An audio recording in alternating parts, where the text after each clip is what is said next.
Hey everyone, this is James Sharmack here, doing something new. I'm going to try a feature-length commentary to a movie. Today, I'm going to try Avengers Infinity War, see if I can get through it, see if it makes sense, see if I can maintain talking. So yeah, of course we're going to watch it. I'm just watching on digital, so we'll try to time it up. So I'm hitting the watch button on the Vudu right now. So it's loading up. And give me a second. It should have started 5 seconds ago. You have the Marvel logo just started. So you have the ominous sounds of soundtrack coming in. Alvin Silvestri soundtrack. Nice, the narration you're hearing right now is Kenneth Branagh, the guy who directed the original Thor.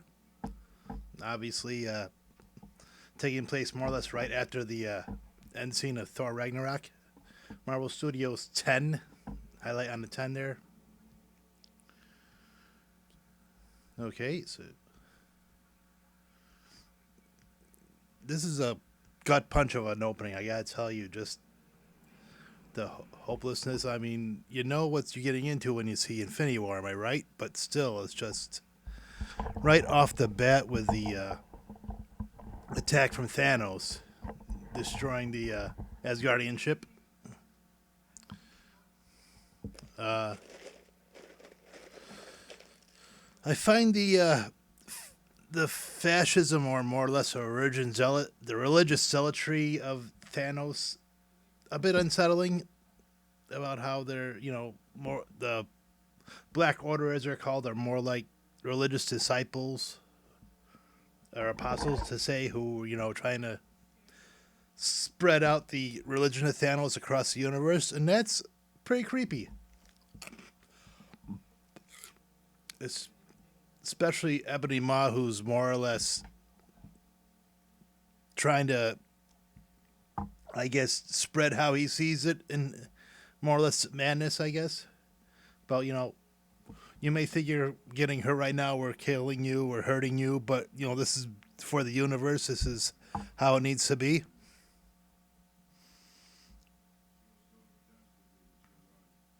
Like Josh Brolin's voice in this, where he's just completely ominous and threatening. Lifts up Thor with ease, like no effort. I would have liked to have seen the battle. I know I probably should, you shouldn't want to, but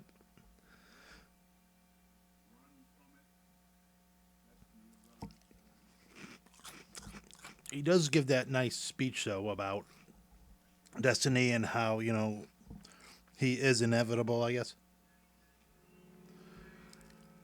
And he just has the one Infinity Stone right now, the Power Stone. Only scene you're going to see of Loki in a movie right now.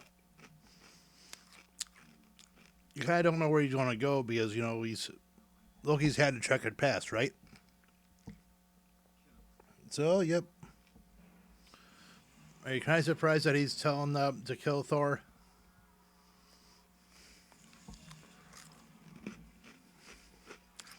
Now, there's been a dispute about whether or not different directors are directed characters they haven't previously directed. Like the Russos are directing a lot of characters from the Marvel movies in this one, especially you wonder if Loki's going a little bit off character with this right now.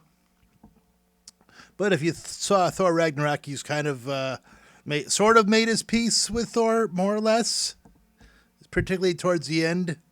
But you're a little bit iffy along the way. But I'm just wondering why why the whole Loki defending Thor comes off right in the movie, right off. Anyways, so we have the Hulk scene right now. We have a Hulk, and you think it's going to go one way just because this whole ending, any other film, it could have been a finale. But I gotta give props again to the Alvin Silvestri soundtrack. Just the intensity on that. I mean, he's been around, and basically right now Thanos just demolished Hulk. Just in a way, almost like Hulk demolished Loki, almost, I guess.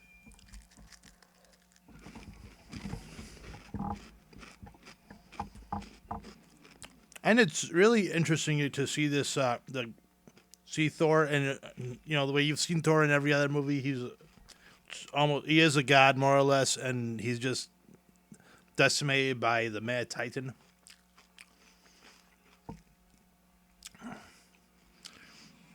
I do like that retcon about the dark magic, where they kind of explain it for that 1 second with Hulk.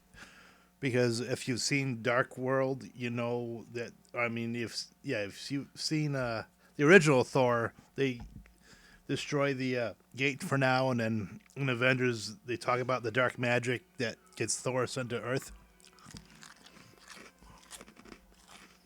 There's Hemdall dying. Idris Elba, he's never met a franchise he didn't like. I guess just take a look at his filmology. He's in a lot of franchises.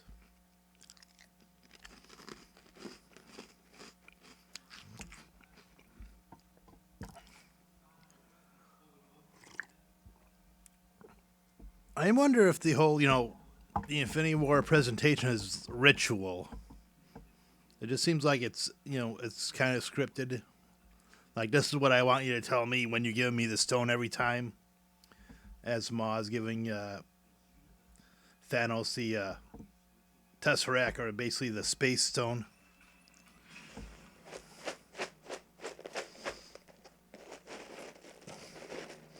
Here's what I don't get, though. Like, every other being has had problems even touching the stones. So I wonder. I mean, they do show a little clip at an Endgame where he grabs a power stone and knocks Captain Marvel out, but kind of curious how he's able to actually put the power stone into the gauntlet without some real damage. So now he has 2 Infinity Stones.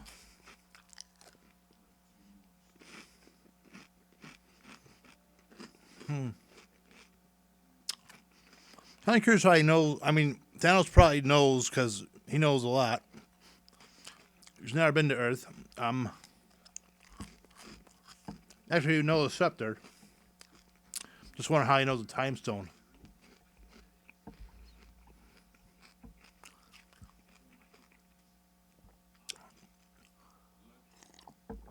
I will say I do like this Loki scene just because it looks like he's going to go and pull his Loki shenanigans, like, for self-preservation and, obvious, looking out for himself, like he always do because he's Loki. And then he materializes a knife, which, it's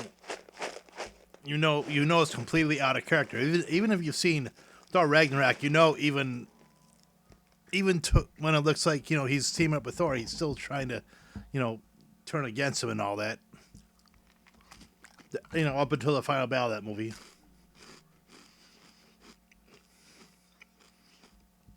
This moment right here where Thanos is killing Loki, that lets you know absolutely that this movie is, it's not going to be that safe movie. Nobody's safe, really. And they will, it's not like a movie you would envision Disney doing. It's a movie that's definitely trying to be that movie.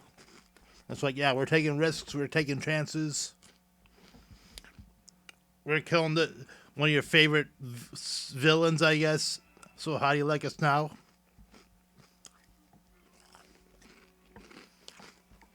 But obviously, Loki's coming back. If you've seen Endgame, so no, at least not this Loki, a different different version of Loki. I may actually get Disney Plus just to see that. We'll see how it goes, though.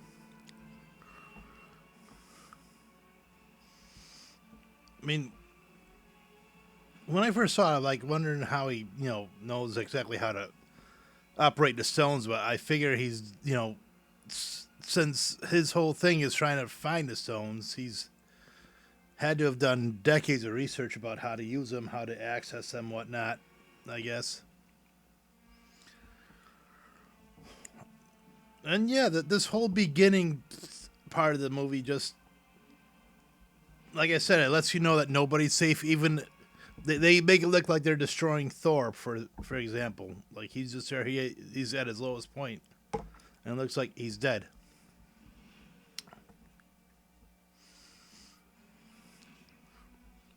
I like how they actually have Hulk going like past the sun, like usually these movies go like from the furthest point of the solar system, coming like from Pluto, but this they actually have it so it originates at a different part of the universe where he's coming towards Earth from the sun. Nice funny interlude with Doctor Strange and Wong here.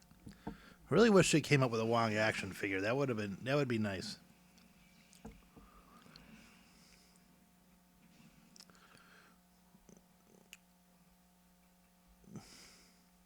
I'm just they had like two stones they could have sent him to, because I wondered why he got sent to the Sanctum right off the bat. But I figure, okay, their title card just fantastic looking. Of course, that's you right there.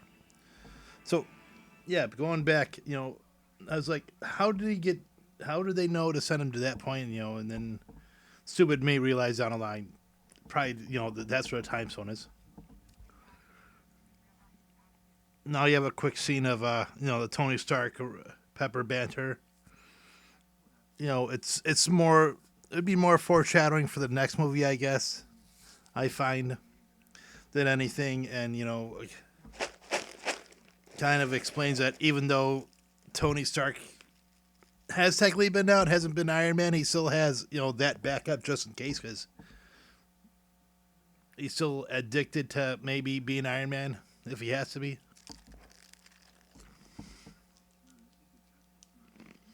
But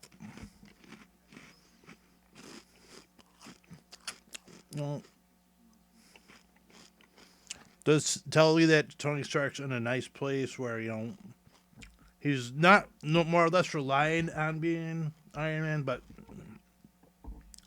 he's tried to step away, but he realizes he can't. So he's got to have at least have the nano plate on his chest.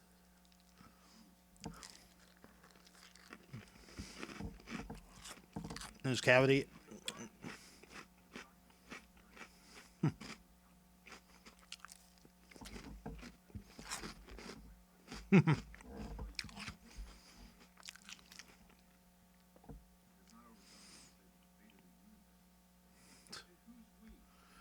I like how that whole line is completely serious and it's not even a joke. I mean, it could be a joke. It could have been delivered all kinds of hammy, like, it's not overselling it to say that the fate of the universe is at stake. And, you would have expected like a Stark, Tony Stark, quip or something. As until Bruce Banner comes along, right?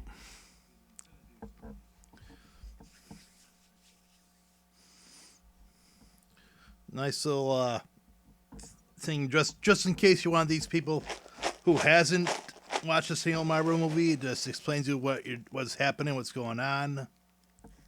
And quite frankly, if you haven't seen a Marvel movie, why? Why are you just getting into it now? Besides, it's an event and we have like all the heroes from all the MCU movies in one. But still, most of these exposition scenes in movies are telling you something that you already don't know. But I like how it's effective in telling the one guy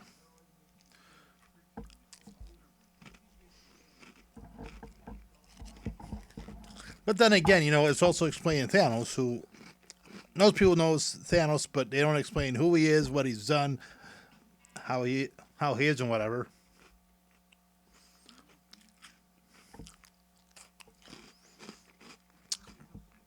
I like how they have the tension right off the bat with Doctor Strange and Iron Man. Just like one could say science versus spirituality, I guess. Who would have ever thought you would see Doctor Strange in a Marvel movie? Just to say, and, I love that. I love that original movie. I would love to do another commentary on that. See how that goes. Benedict Cumberbatch is fantastic. Doctor Strange. I'm actually wearing my Doctor Strange shirt. Just for coincidence, but. Anyways, oh, that's right. The Mind Stone Vision. They could have just sent it to Vision, but who knows? I don't know. But it's very quick exposition telling you who's where, who's doing what.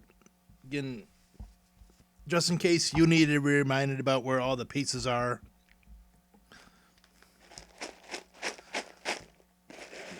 And I like, it's explained about two characters who are out of the game right now, or they're actually doing dual exposition. Banner's been out for a couple years. Tony Stark, doesn't know the whole thing about Thanos. So, yep.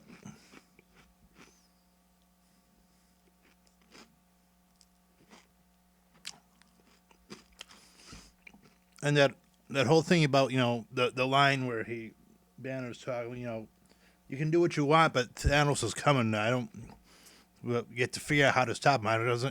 He's not going to give a crap whether you and Steve Rogers aren't talking to each other because you have a fundamental disagreement.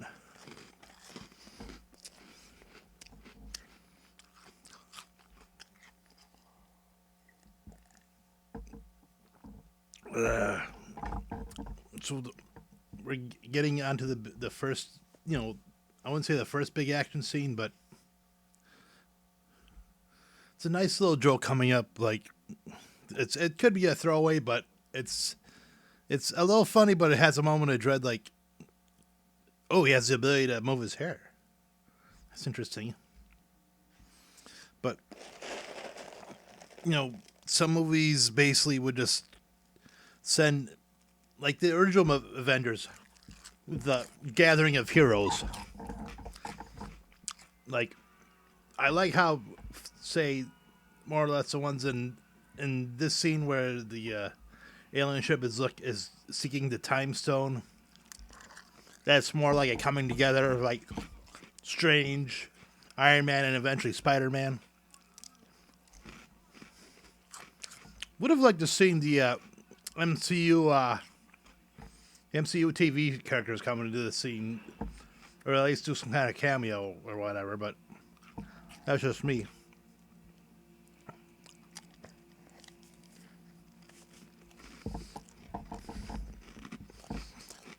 I like the spaceship design. There's Peter Parker. We'll get into the spaceship in a second, but that's your first. I like that. I will say I like a lot. Let's just say that. The spider sense about the hairs coming up and it just sensing a sign of danger. Not in there. These kids who probably wasn't see Avengers. I'm like, oh, we're gonna die again because another spaceship. And Stan the Man is like, yep, you've never seen a spaceship? Come on. You had the first Avengers, right? Wouldn't mind a Spider-Man figure just with that, the Peter Parker right there. Would like a Spider-Man from Marvel Legends for that, where you just have a removable head. I'd love a Marvel. Going off topic, what if Marvel Legends actually did like a Secret Identities or like normal outfit? I guess that'd be nice.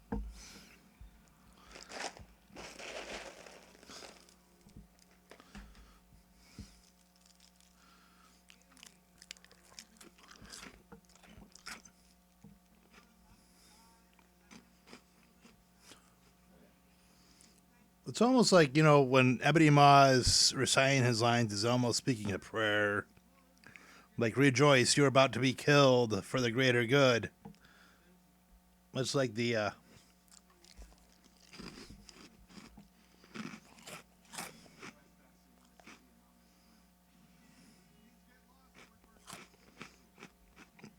I found that Doctor Strange line, you are trespassing, almost reminiscent of the Ray Stantz line in Ghostbusters when he goes to talk to Gozer that quick. You are trespassing in this dimension on this planet. Da da da.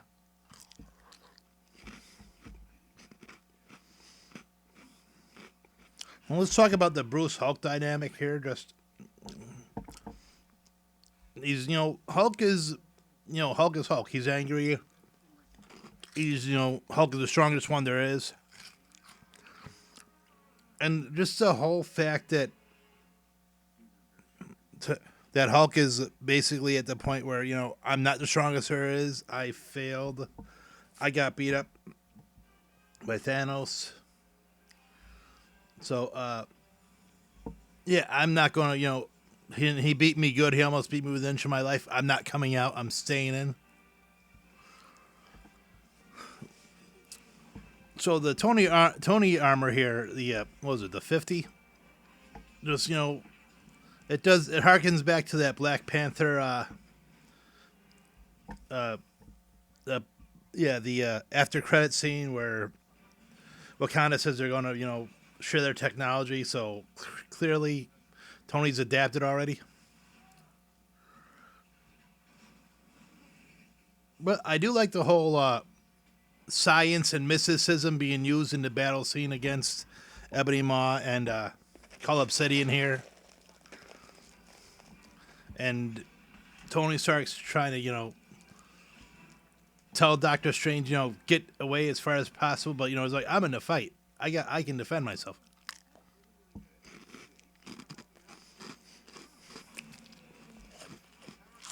And Banner's kind of like the everyman, I guess you could say, in this movie. He just out. He's just pretty much watching what's going on, but he's not really in a fight. He's trying to be in a fight. Exactly. Hulk's like, what do you mean no? Just Spider-Man joins the fight. And he gets thrown around by Call Obsidian.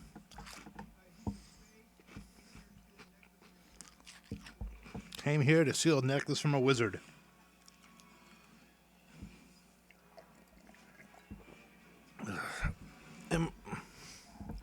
It might be unfair to call this movie, all action scenes, but that's what you're coming in for. Because the whole selling point of the movie is we're putting all these heroes together in one movie. Hasn't been done before. You've had the Avengers, we put these heroes in, but what if we put every hero in, like dozens, technically?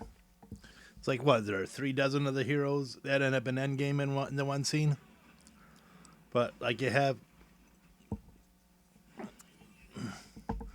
Anyways, I'm going off topic. We'll talk about that later on. But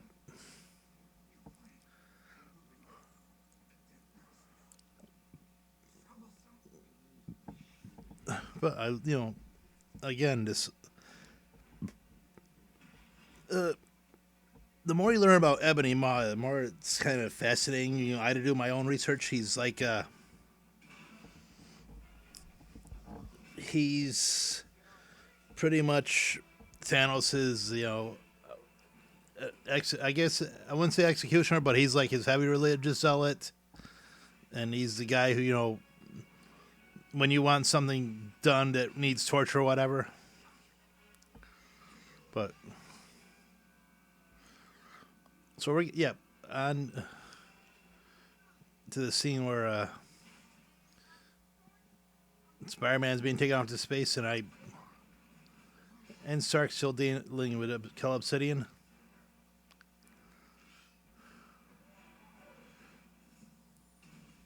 Nice last second save by Wong, who's like, "Hi, I'm still here. I know I got lost in the shuffle, but We're gonna send him to Antarctica. The, Wong, you're invited to my wedding. That's nice.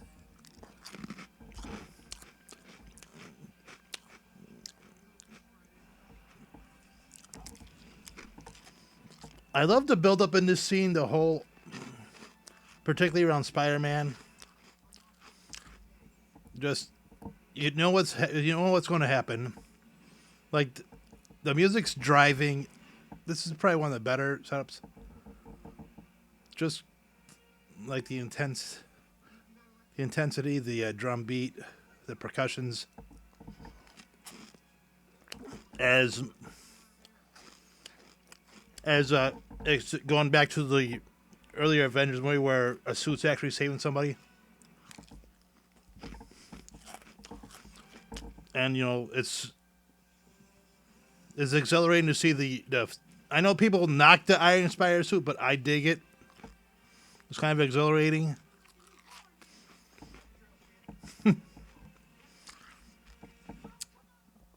It's funny, but you're not going to introduce Spider-Man just to like, oh, quick cameo, send him home. Even though that's the intention.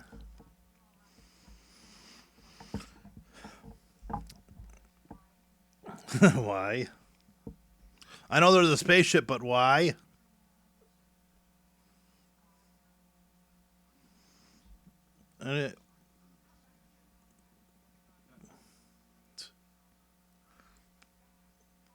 Like it's kind of an emotional feeling with Pepper is like you're in a spaceship, you're going off to fight wherever.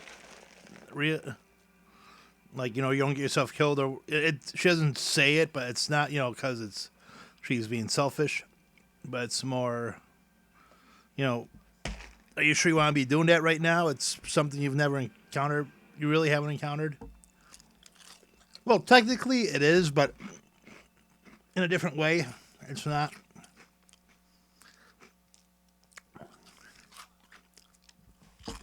And Wong was like, I could join the fight, but I gotta make sure the sanctums, I gotta make sure my part of the storyline is protected just in case Thanos comes around. So yeah.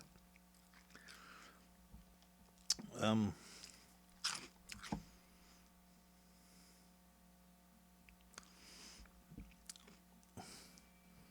we have the Guardians coming in. Space stuff. When I saw this in theater, I was like a cheer, like, oh, the Guardians.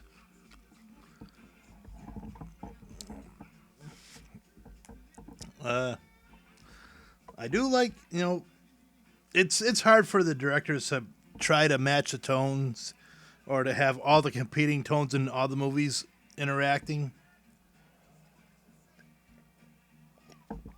But I was like, they've got to have one song. And, they're going with Rubber Band Man. They got to have one song that, from, say, the Guardians of the Galaxy universe, just to see, just to show you that it, we are doing the, Guardians movie. But, and, the banter's pretty good here. So, when I was, this could be a movie you could call, it's basically every sequel, right? You could technically call it Guardians of the Galaxy 3, Infinity War. You could call it Iron Man 4. You could call it Captain America Thor 4. Call it any sequel you want, but, obviously, if everyone's in it, is it really a sequel to all the movies, or, is it its own thing? Just, it's kind of what I find interesting about the Avengers films. Like, technically they're sequels, but they're not. It's, do you call it spin-offs? Do you call it... What do you call it?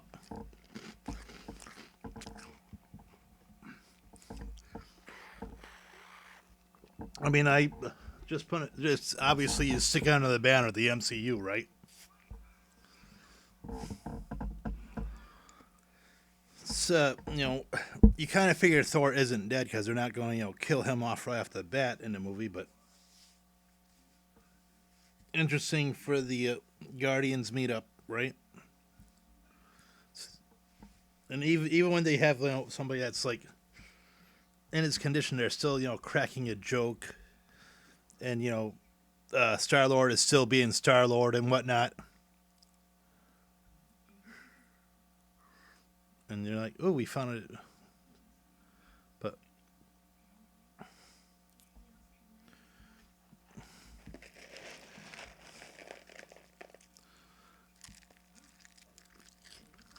don't mind my pauses. This is my first time, so I'm not really coming in with notes or whatever. I'm just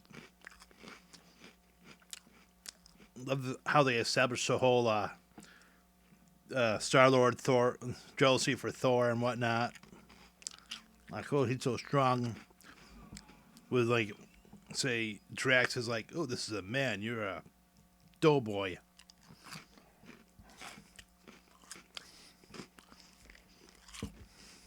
And Thor wakes up, of course.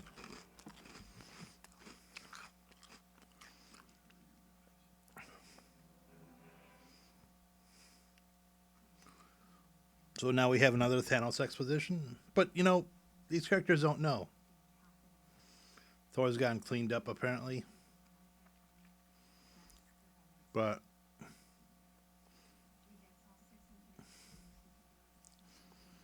I guess, I don't know. He's Thanos' daughter.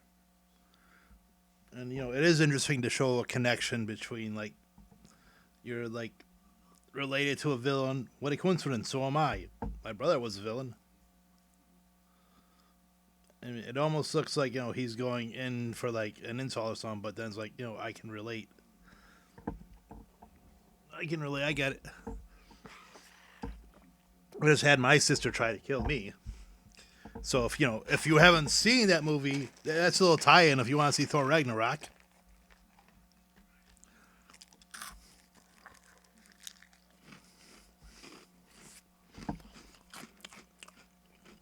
I do like, yeah, I do like. Star Lord is just trying to play catch up with Thor throughout this scene and a little bit later on. Just like Thor's this tall guy, is a strong guy, and I'm just a pudgy guy, and he's just trying to show us authority.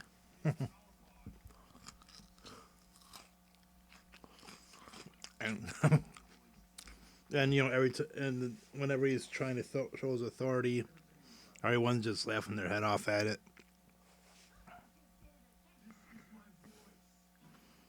Okay, so we need to yeah, you mocking me?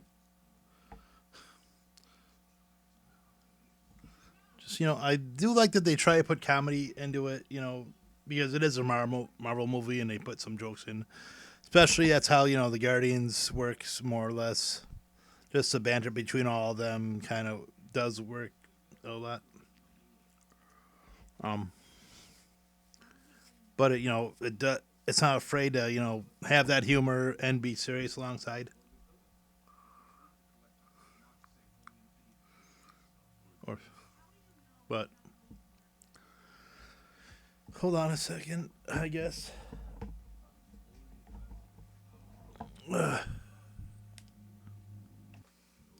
Now, early on in the process, there was a lot of talk. Very, very early on in the process, there was talk of starting the movie earlier, having this movie start at Xandar, where Thor is talking about right now, where a week and a half ago, they got decimated by Thanos, who took the Power Stone from there. But they did say, we thought about it, we were going to do it, and it was going to introduce Nova into the storyline, but because Nova was going to be the Bruce Banner, where he comes to Earth and says Thanos is coming, but they abandoned that idea. So I'm a little disappointed they haven't introduced Nova yet.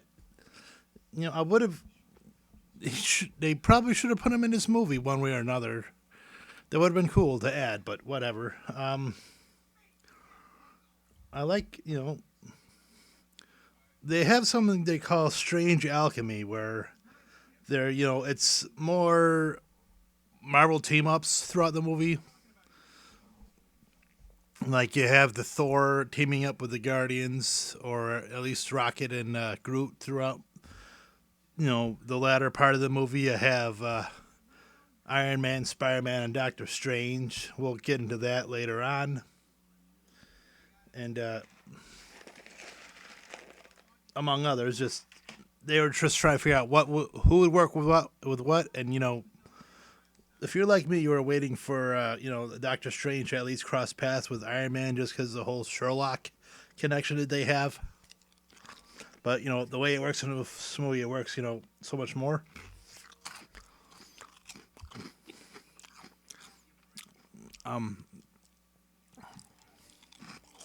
Throughout most of this movie, Groot is playing a video game. Pretty like yeah, stuff's going on, but I want to play this old video game first. So now we're in Scotland because we're finding the mind gem, and Vision is taking on a human form, just to fit in, of course, to blend in, because you don't want to be a robot walking around with Wanda by his side, I guess.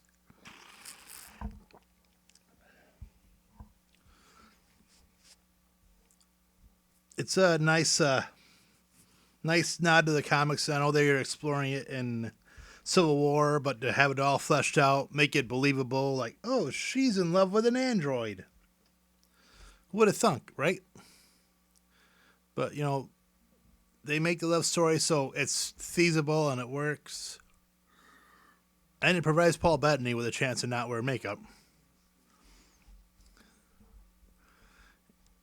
Even though he is, Jarvis and Ultron and Tony Stark and whatever, and mishmash people, but I think it's more Jarvis. If technically you want my opinion, obviously if you have Paul Bettany, who did the original Jarvis voice, I almost wonder if Paul Bettany had to audition for the Vision, or was like, hey, we've seen your stuff, want to try this? But what do I know? It's a nice intimate moment where like they don't know what's going on, so they kind of wonder if can we just stop being heroes and let's just go make our own life somewhere? And then they see what's coming, or rather what's happening in New York, and it's like being normal isn't our, and Tony Stark's missing, so maybe being normal isn't our life right now.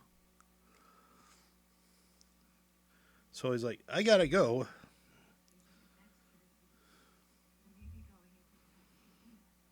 And there you have Corvus Glaive. And what's her name? I know her name. But pretty much the two of Thanos' physical enforcers. I know her name. I'm sure someone will tell me just because my mind is a blank right now. It's coming to me. Don't worry. But it's you were just wondering when are they going to get to the when are they going to get to the mind gem? And who's going to get to it first? And clearly, it's Corvus Glaive and God, why is her name escaping me? I know her name. I have the figure. I did her figure review, but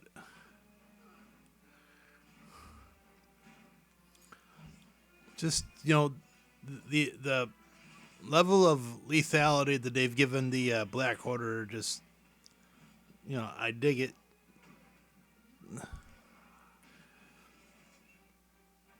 And even if you say have the mind gem, you have all the strength, you're probably overpowered.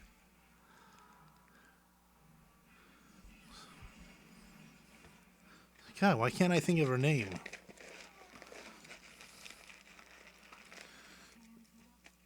Just got no time for quips. Just like hands off my boyfriend or whatever.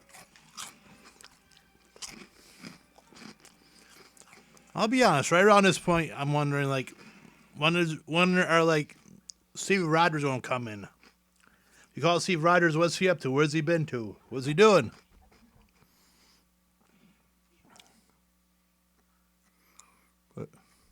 Proxima Midnight. That's her name. That's it. But I heard rumors, they were going to have Whoopi Goldberg do her voice, way early on in the process, but obviously that doesn't happen. I love this whole intro for Steve Rogers. Just the whole train passes by. He's just standing there in the shadow. I know it's a scene you've seen in every single trailer, but just how he comes in and you have the immediate one of the Avengers themes come in. That stuff's about to go down. That maybe the odds are even up now. Even and Black Widow, of course. Very sad that they had to push that. They're holding the date back to November because everything's about money instead of like, do the people want to see it now? Sure, but we want to make money. Sorry, but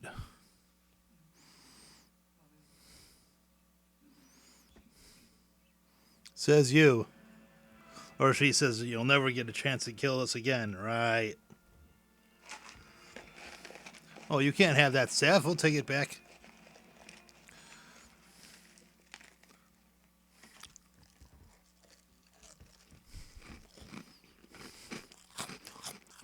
I kind of would have liked to see what happened in between Civil War and Infinity War for they're doing it with Black Widow, but I would love to have seen it with like Cap and whatever.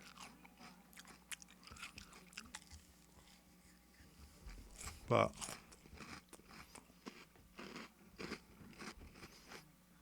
40 minutes in and they introduced, or around 30, 35, 36 minutes and they've introduced Cap already.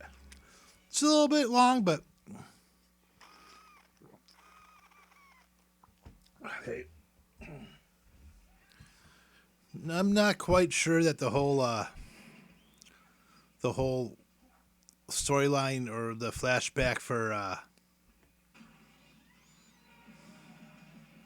God, why am I forgetting these names? This whole freaking quarantine's probably got my mind wonky. But the whole flashback with Gamora, I guess it's supposed to cement the whole insanity of Thanos and whatnot. But still,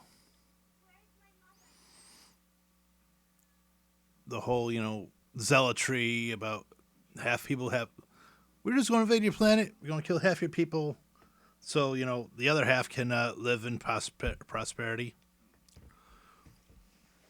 It is just a bit wonky to me, but whatever.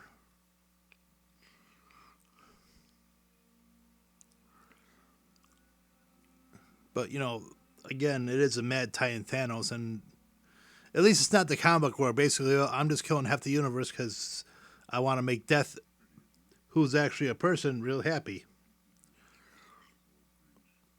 But it's nice. I wouldn't say it's nice, but it's a diversion. I'm going to spare you just because you're a little girl, and I do have a heart, but I don't want you to see what's happening. I'm going to distract you from like the suffering by oh, here's a knife I have, and I want to show you about balance. But some people have to die so other people have to live. So it's a crushing moment, and she still has a knife, and it's apparently a thought that's never left her about how her planet, was destroyed and all.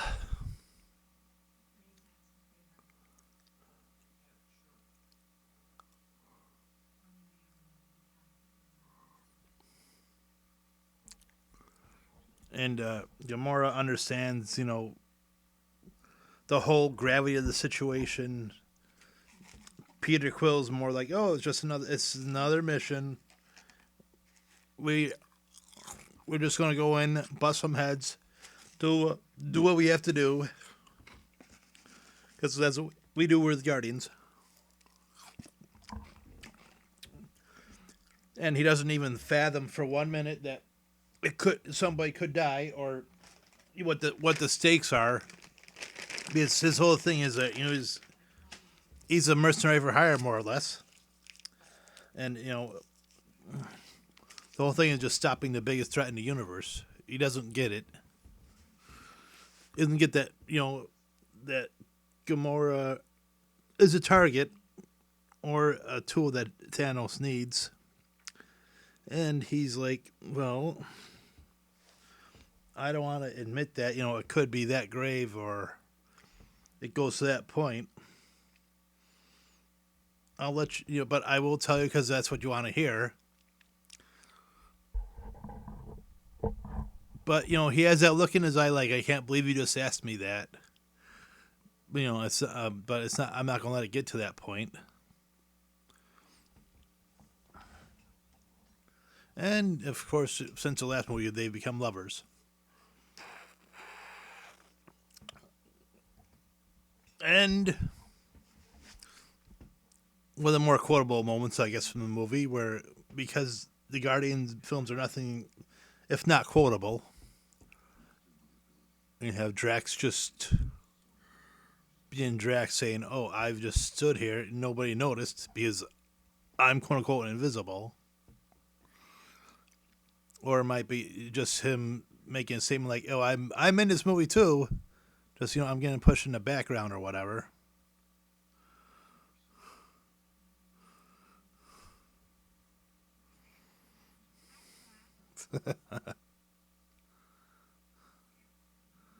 It's like, oh, sorry for taking that away from me. Again, I gotta say, gotta give props for the movie just spreading out, telling multiple, almost like it's Empire Strike. Yeah, it's almost like Empire Strikes Back for the Marvel. It is the Empire Strikes Back for the MCU, where they're telling different storylines in different places. They're not just like sacrificing one storyline for another. Where everything has got a piece, everything's got a place in this movie. It's not just thrown in just because we're going to throw the Guardians in the movie and we're going to throw Captain America in the movie. Because clearly, the whole thing impacts the whole universe, am I right? And even now, it's still, I saw somewhere where basically they have Mantis basically trying to do an attack mode like she's a praying mantis. So people are like, why is she doing that? Well, because a praying mantis holds their arms up. Benicio del Toro in his quick scene. No Howard the Duck, though. But still another quick action scene, I guess.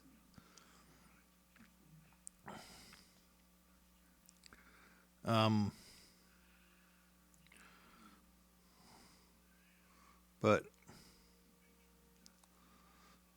a lot of storylines are combining at this one moment where like Drax has wanted to kill Thanos, Gamora wants to stop Thanos at the very most.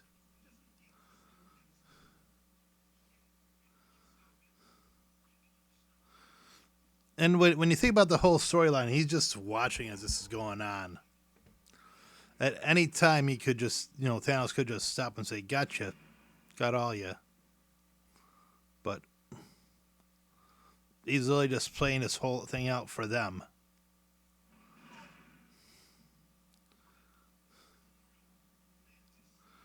Because obviously he already has a stone.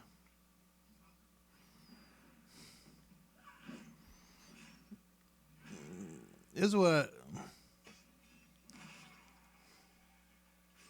I mean. It happens quick. The whole Gamora taking out quote unquote Thanos. But if he's had time, if he really wanted to, he could have used like the Power Stone or the Space Stone or whatever. What do you mean, why? Why did you kill me? But yeah, it's a lot to do. I'm not knocking it. I'm just saying it's a lot. Just to answer yourself a question.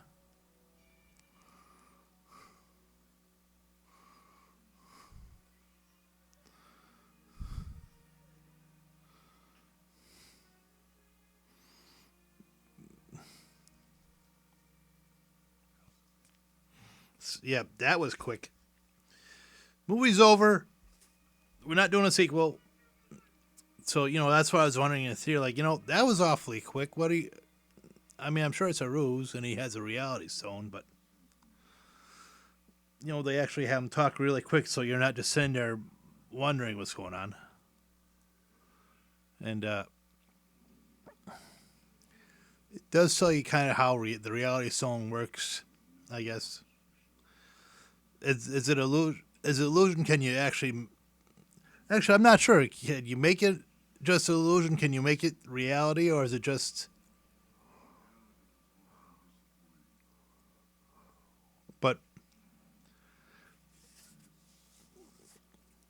But then again, he does explain. He does kind of explain right there.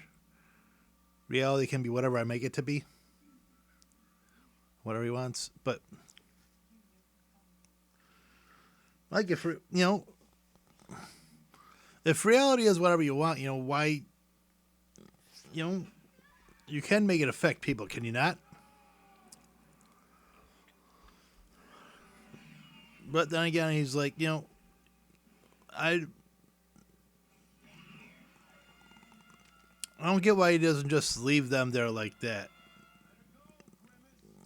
Because, unless he has to constantly be thinking about it, but I don't know.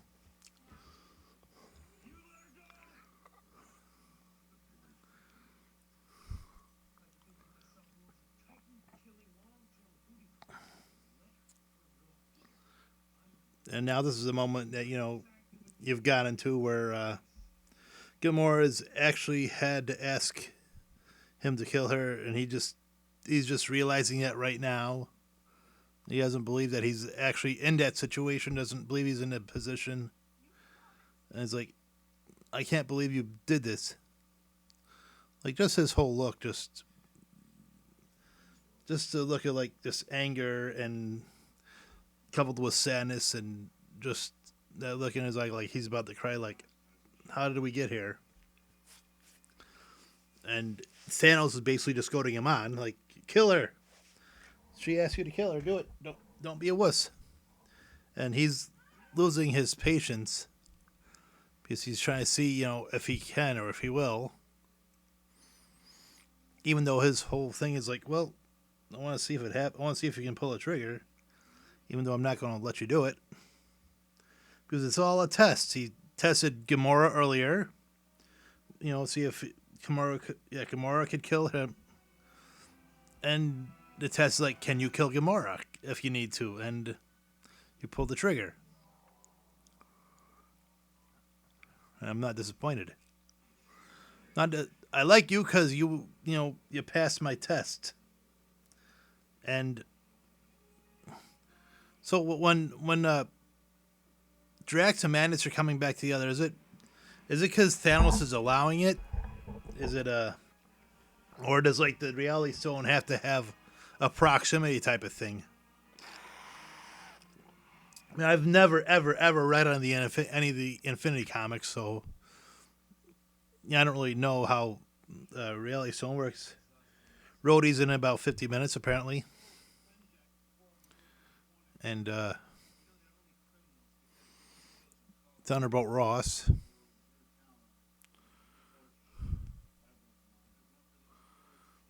One of the writers there looks almost like Jason Statham to a degree, and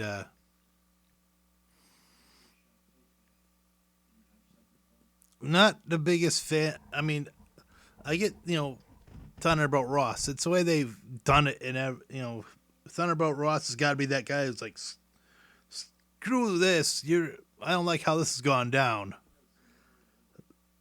And oh, Captain America's here.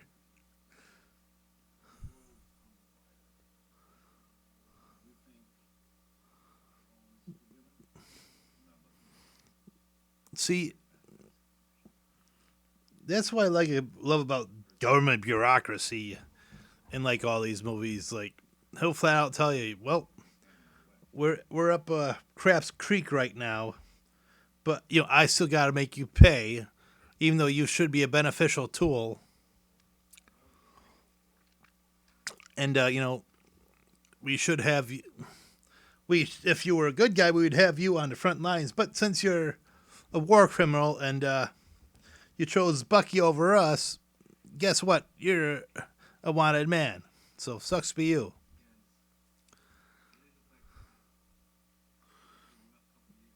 And I didn't say anything about Rhodey coming in, but Rhodey's in the movie now, and the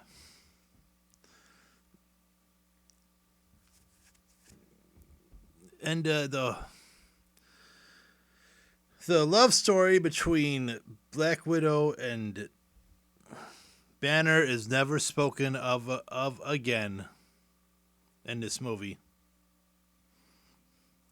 They do kind of allude to it in Endgame, but just the looks at each other, that's where it begins and ends for us in this one.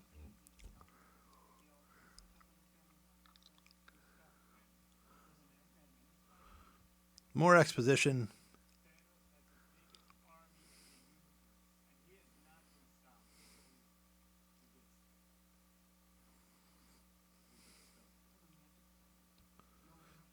And I do say, well, Ant-Man's on in this movie. He's in his other movie right now. He's whatever's happening in Ant-Man is happening at. Trying wondering how, if the stuff in Ant-Man's happening at the same time, they're not really worried about what's going on with Thanos, as they are, say, the heist, the quantum reality or whatever. But what do I know, right?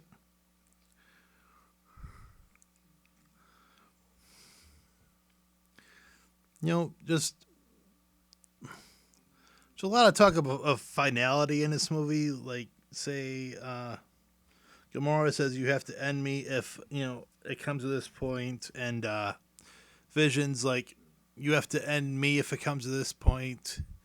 And it's all about what choices are we willing to make, what sacrifices are we willing to make. Like Vision's like, you have to destroy me, but they're like, well, why should we destroy a being we've never we're still trying to learn about? Vision's not just a stone. And it's all wondering, if the stone's there, it's quote unquote keeping him alive, but what if you don't have the stone? What if we can figure out a way to make you a sentient being without? I mean, it would have been nice to see if it's possible, but anyways, now Black Panther shows up about an hour in, of course. It's just more. He just had his movie, so we can't bring him in right off the bat. And they're pretty much there's no reason for them to be in the battle yet, while they're just doing whatever. But it's also the introduction of Bucky, who you've seen like the after credit scenes. He's been deprogrammed. He's not going to go back to Winter Soldier or whatever. He's just living a happy, quiet life, farming and whatever. But since he has an arm, he's got to come back to battle, and brand spanking vibranium arm.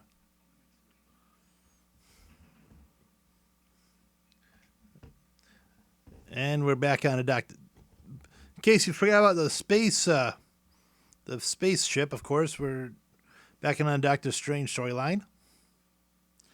and Ebony Maw, whose whole thing is he's a mental torturer, one almost like a Hannibal. I would say an interstellar Hannibal Lecter. I guess I would say, and his whole thing is I've never let Thanos down, and but you're kind of infuriating me right now. So I gotta do what I gotta do to get you to release. Give me the stone.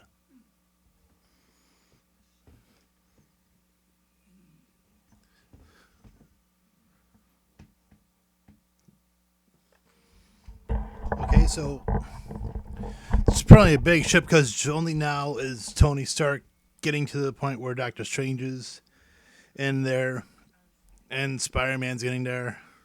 And Stark is losing his crap.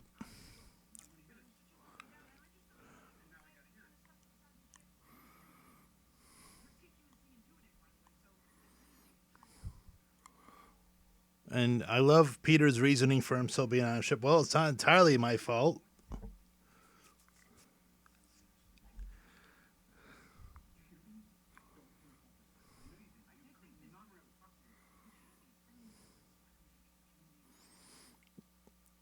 I love how Tony just gets shut down. Gets shut down by Peter. Like, well, I have to be in the fight. Otherwise, what if I'm on Earth and it all goes down? Okay.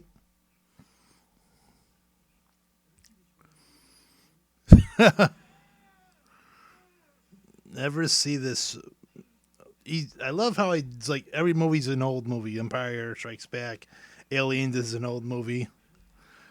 Like I love how the kids, it's more for people my age. Not so much the kids, but I figure it's the MCU is more for the adults, the 40-year-olds, the 30 years olds. I'm probably wrong in thinking that because the kids have their Fast and Furious. We have, these are the films that we've wanted to see our whole lives. And there goes Ebony Maw. And, you know, of course, you got to have the part where the Iron Spider has the spider tentacles. Or, the spider legs, I should say, making them 8 legs, like Dr. Octopus. And Ebony Maw's in space. Bye bye. That's a cape.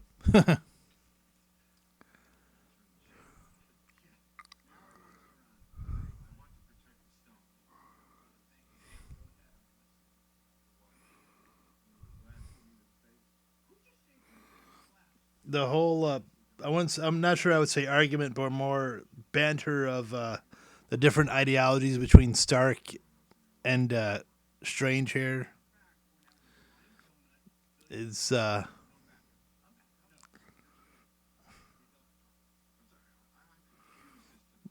just it's I wouldn't say it might be overstepping to say it's an acting masterclass, but just the whole back and forth that Cumberbatch and Downey have right here. Just any other movie it might be something better, but it's it's probably some of the best tete-a-tete back and forth in a Marvel movie, I guess. Just the whole seriousness and both of their performances.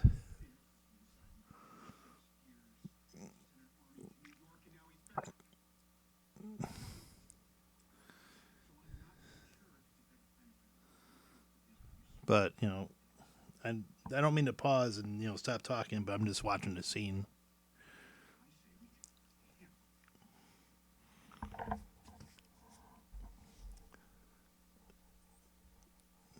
And if you and they that one line right there, Doctor, you concur. It's like a subtle. It's not an on the nose Sherlock reference, but it's more like Sherlock conversing with a Doctor Watson. So it establishes that they've both been Sherlock Holmes,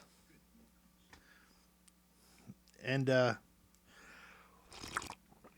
you see where they both had to stand. Like, you know, Tony Stark doesn't want people to die, but Doctor Strange is someone who's like, well, if I have to let you die so they don't get the stone, then that's something I have to do because the stone. Keep making sure the stone doesn't get in the hands of evil is more a priority than making sure you get home.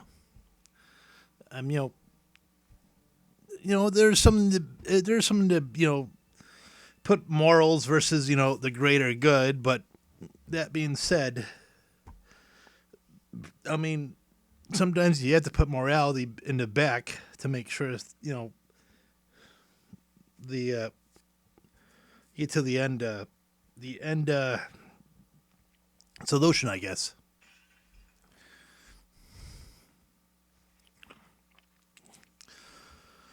Gamora in Thanos's, I guess, his throne room. I suppose.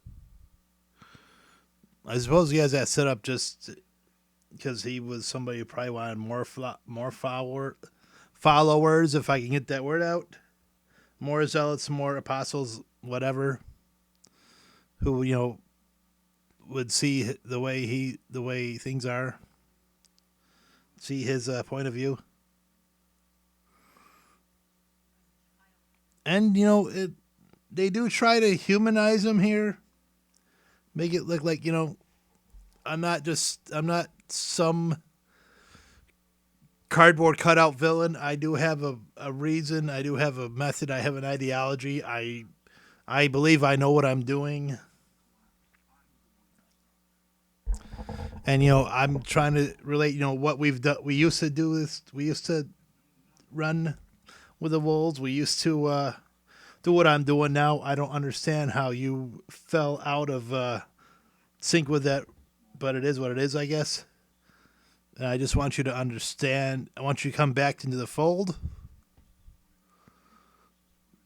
and you need to understand. Like there's isn't enough to go around for everyone. And he's like, well, I'm doing it. And it's like, well, you have to throw morality out the window. He is almost like going back to the Doctor Strange conversation I just had. Almost Doctor Strange to the extreme, where you really need to. You can't have morality. You can't have any concept of who should live, who should die. Or just let the universe figure that out. But the whole universe is going to ruin if I don't act, and I feel like I need to act, even if it means damning half the universe. It's like, because it's my destiny to that's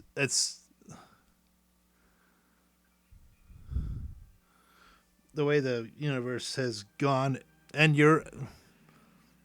we have the shot of what was her name? I don't get why I'm forgetting all these Nebula. I don't get why I haven't watched this movie in a long time. I haven't watched a Marvel MCU movie in a long time. I probably should get back into it. So I'm forgetting all these characters. It's a nice effect where you look straight on Nebula and she just looks normal, and then you go back. You just go to the side and you actually see that he's disassembled her for torture. And Karen Gillan is Nebula again. And the whole thing, of course, is that Gamora has gone to actually found the Soul Stone, but she realized when she got to whatever planet she has to go to, or Vormir, that she can't let Thanos have this stone.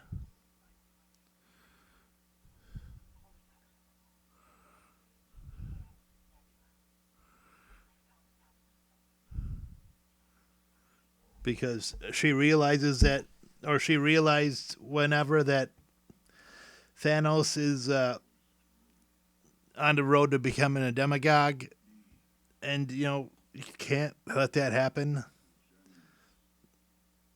But what I don't, or rather, kind of wonder when that happened, because if you saw the first Guardians film, she is, well, actually, she didn't really. She's under the guise of trying to find the stone, but she was looking for an out, I guess. But it's never brought up again in the movie, or it wasn't brought up before, because you figure that Gamora is one of the lieutenants, or one of the daughters of Thanos at least, and kind of it's a nice. I wouldn't say it's a nice point, but it shows that Nebula and Gamora have gotten past her differences, where she doesn't she's done she doesn't want Thanos to torture her or whatever, and cause her pain and whatever.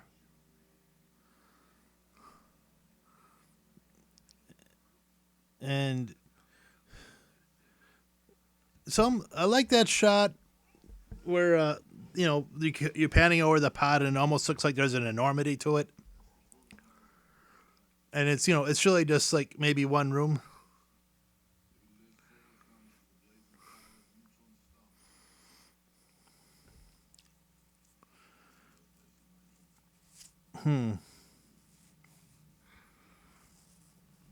Thor gets a nice moment where he's just allowed to think about everything that has really just happened to him lately. The half of Asgard has been killed. His hammer's been destroyed. He had to kill his sister. Odin is dead. Loki's dead, and Thor's usually a character that just go, go, go, go, go, and he's allowed this moment to just reflect on everything that has happened, and yeah, get on the inside, and he talks about it, about how he has to do it because that's his destiny. He has to fight the good fight, even if the world's the world is on his back or putting so much into him, I guess.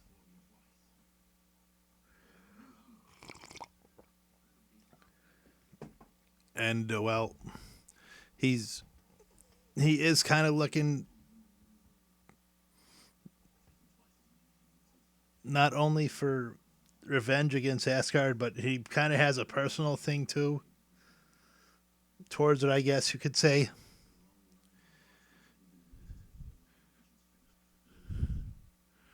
And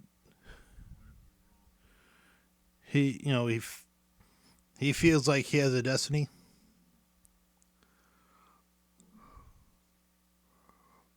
He feels like he has this fate bestowed upon him. Like he's got to stop every evil person that's come his way. It's almost like I wouldn't say he's driven, but more I guess the term I'm looking for is set on the way the world. He can't control things.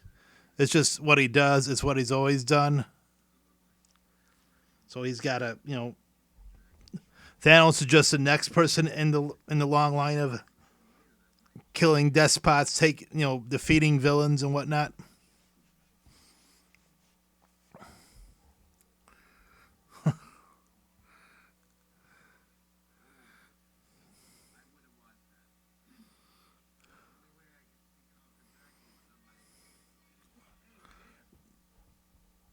And this movie's all to me. It's all about uh, the lengths you're willing to go to stop. Like I talked about it with Doctor Strange, where he's willing to let, say, Iron Man and Spider Man die to stop Thanos. What's Thor willing to do? He's trying to forge a new weapon. He's but he's just arrived at the forges, and the forges are shut down, and they've never been shut down. Nidavellir, Nidavel or whatever. I know they've said it. I just don't know how to say it because I'm a schmuck. But what's he willing to do to start to forge this up to create the weapon? We'll find out later on. But he's going to have it's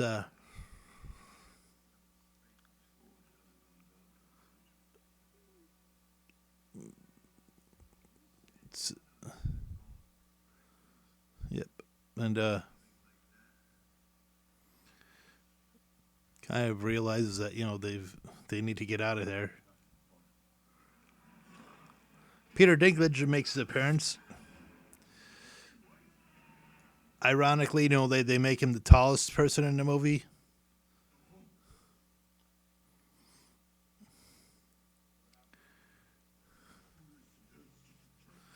And,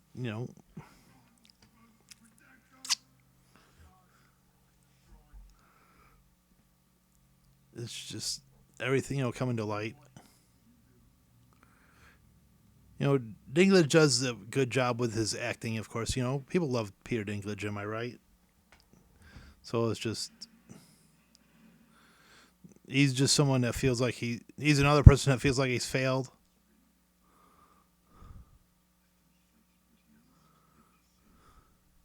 Because he did what Thanos asked, and then Thanos like, screw it, let's kill everybody.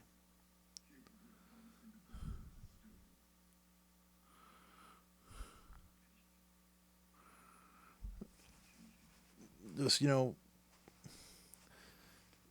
it's a shame you didn't have the Etrigan or whatever.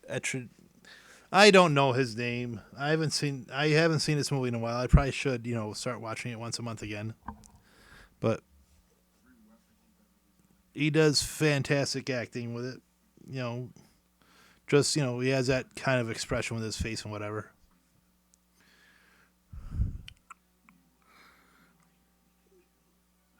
And it's a bit intense. Okay, back to Nebula again. And she's she is crafty, like, oh,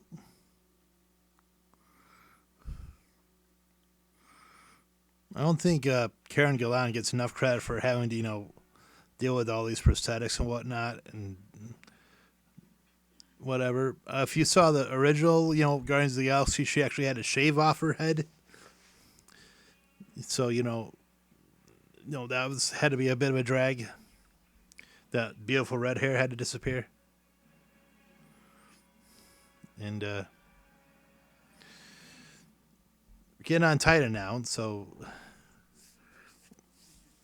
it's just trying to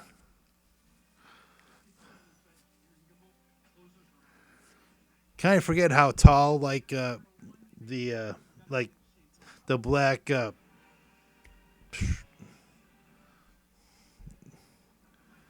what the followers of Thanos are.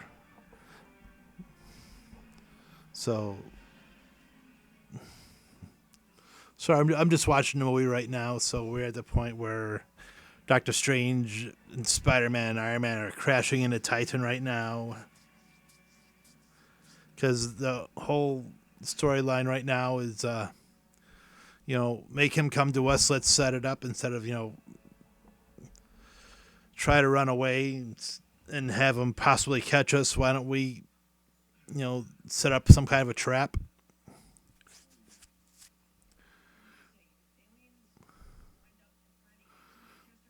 So I kind of wonder about the time dispersal between what Nebula said. Nebula warned the Guardians to get to Titan, or if they were on the way regardless. Because literally, the Guardians have just shown up, like a couple minutes after Iron Man and a bunch have shown up. So it makes for a very interesting battle, as we talked about, or as I talked about early on with the strange alchemy. Like, who do you want to see team up with who? Like, the Guardians are split up. Like Peter Parker and his pop culture is going to work well with Star Lord's pop culture references, and Drax, or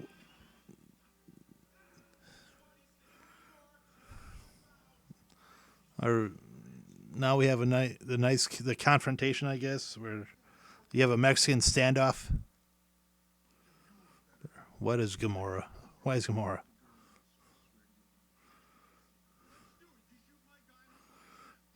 And it's just like,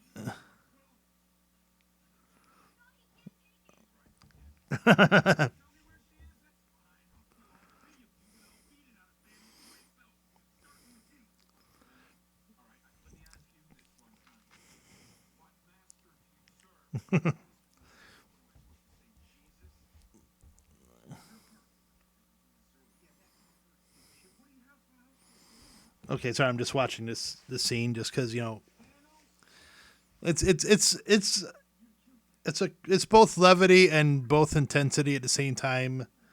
Like you have a Earth, you have Quill who hasn't been on Earth and he's encountered Earthlings for the first time in a long time. They've encountered a guy who's been in space for a long time.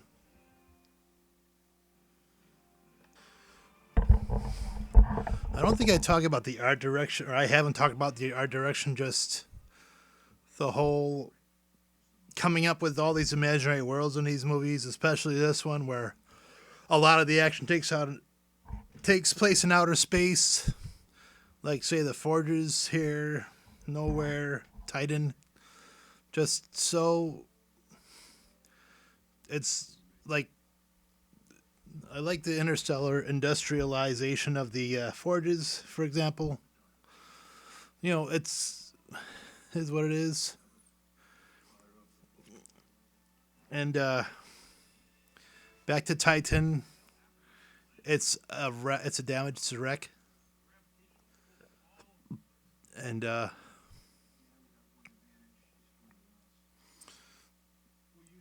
nice. Things you don't notice, like uh, what's her name? Mantis is just bouncing in the background just because the gravitational is the gravity is like the moon almost. You have the Guardians and their sensibility, contrasting to that against Iron Man and his snarky attitude. Peter Parker is just there, like staring, like, okay, what do you do? But and Star Lord has like a right, is like has some of the Thor intimidation against Iron Man 2, which is you know obviously Starman has that ego where he's got a lead, or he's like the most important person.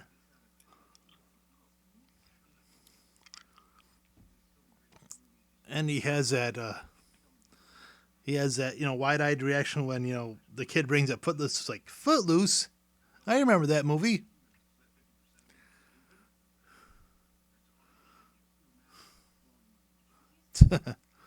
Just a whole arguments between Tony Stark and I guess anybody. Doctor Strange, Star Lord is hilarious, I guess.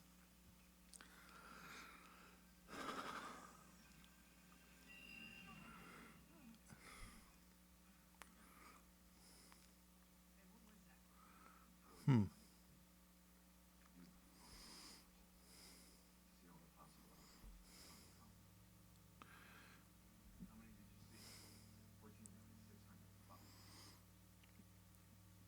I forgot what the 600, what that number represents, but I know it represents something in the comics. But there's a foreshadowing look right there from Doctor Strange that he knows something about Stark. He's looking dead at him in the eye. Like there's only one way this is gonna end. I know it, but we'll have to find it later on. Vormir. It's a desolate planet. Looks like there's a sun being blocked by a moon or something, like an eclipse. I think I could be wrong. Just like I said, the whole art direction for this movie, just I love how otherworldly everything looks. every planet is different. It's almost like a wannabe Star Wars movie. I shouldn't say that because Marvel is its own thing, but still just. And you're going to have the biggest surprise character in the movie coming in right here. I almost thought this was Death or something. When for some reason, he's like, "Oh, they're going to introduce Death here." Just because the dark robe and the forebodingness and the floating ability and whatever. And, when you get to the reveal, it's like, oh my lord, it's a Red Skull. You kind of realize the Red Skull survived, but, the hows and whatevers. Or you think the Red Skull survived because you realize that, he was transported by the Space Stone. He wasn't exactly killed.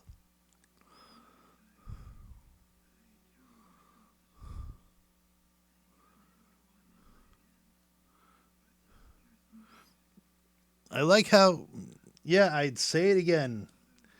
It's not Hugo Weaving. I thought that they got Hugo Weaving back for him, but he's played by Ross Marquand, who does a fantastic.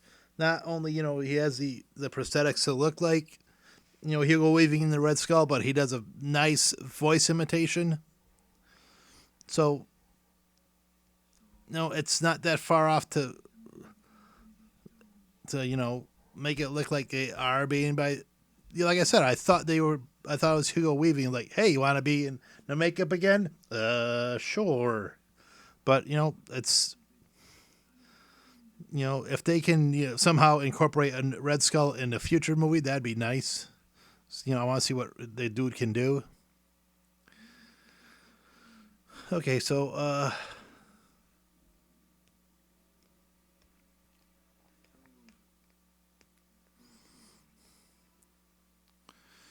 Thanos has already made up his mind for the soul versus a soul.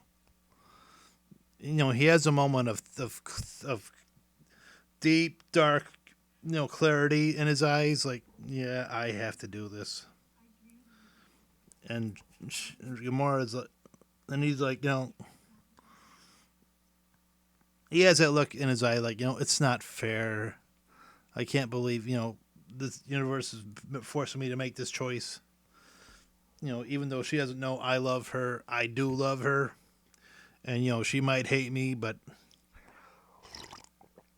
she is, a tool that I have to use to quote unquote save the universe, whether she's aware of it or not.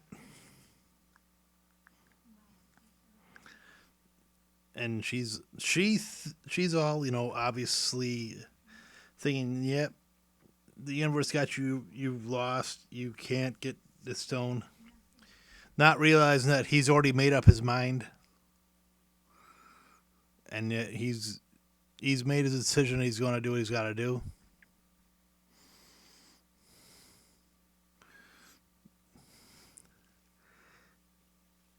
And he's like, she thinks like, oh, he thinks he's failed with the crying, and but like the slow realization in her face right there is like you really made that decision. You gonna do it?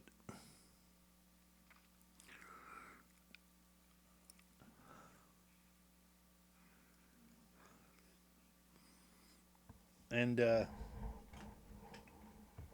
pretty much, Thanos is the guy who's like he said he has to make the hard decisions. You know, he's had to destroy half a planet. He's had to do this, and the hardest decision of his own is killing someone he's actually loved. The swell of the soundtrack here is just as I said, the Alan Silvestri soundtrack to this movie is just fantastic. And then just you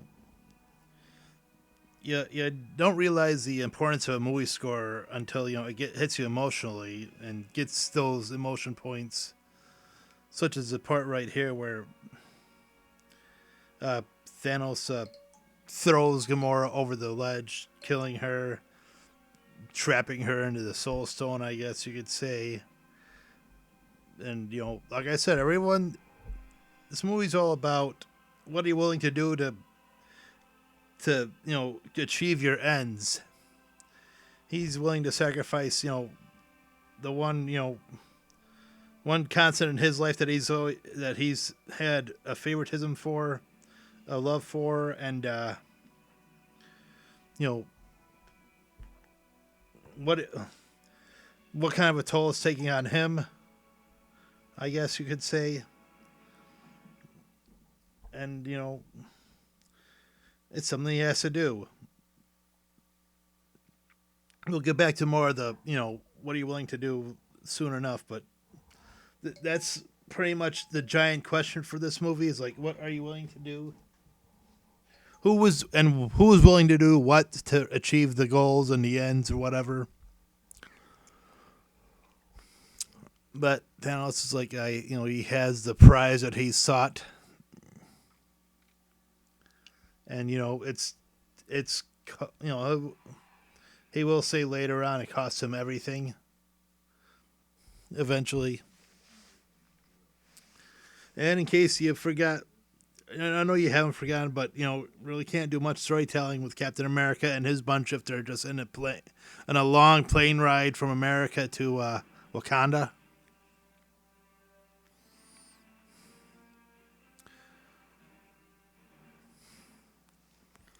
It's almost amalgamation between like the Black Panther soundtrack and the original Avengers theme, and right now I guess. But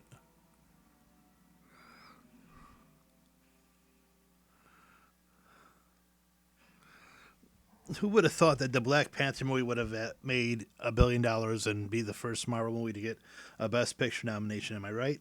I mean, it's not my favorite movie. Infinity War is probably my second favorite. I like Winter Soldier a lot more. I think that has adds a better story than Black Panther. But I get why that movie gets all the nominations. It's has like all these existential questions, and it's like a king story, and everybody likes a king story. And Bucky's a semi-stable 100-year-old man, of course.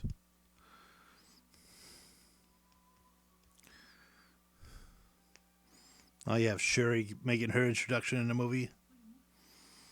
Black Panther's sister.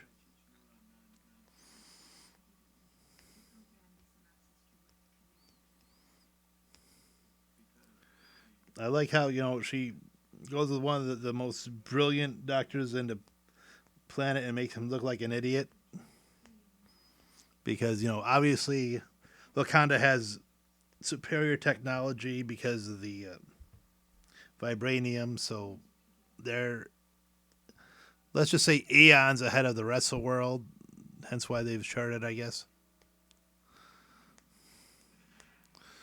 So yeah, Thanos has traced that last stone,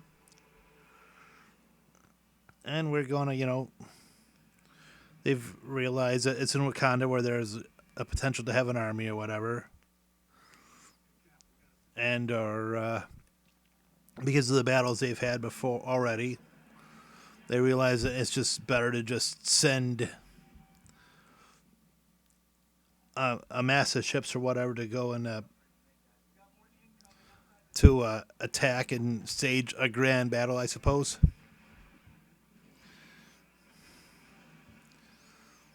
So when the budgets for both Infinity War and Endgame were announced way back, they said they were going to make they're going to make the movies back to back. So and the budget was $1 billion to make both of them.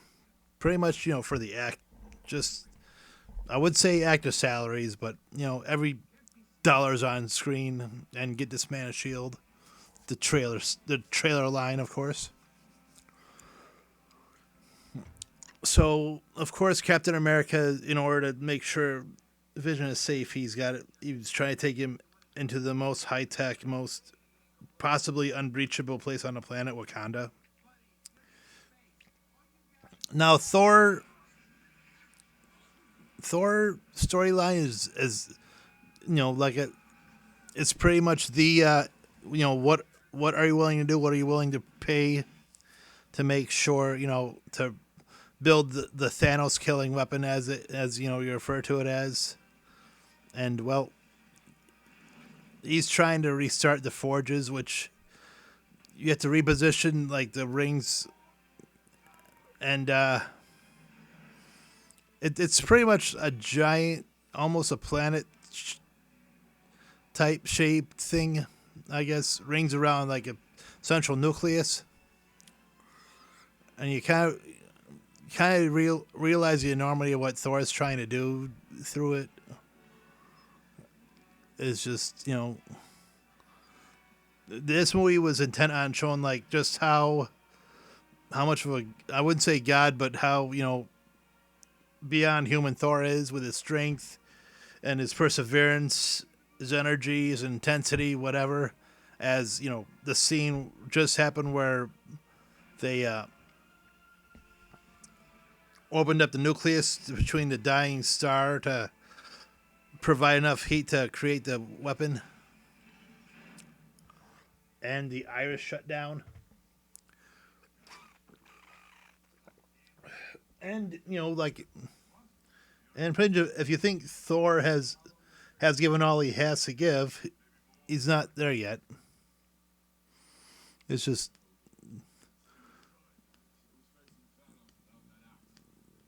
but Thor is willing to. I love Thor is willing to sacrifice himself.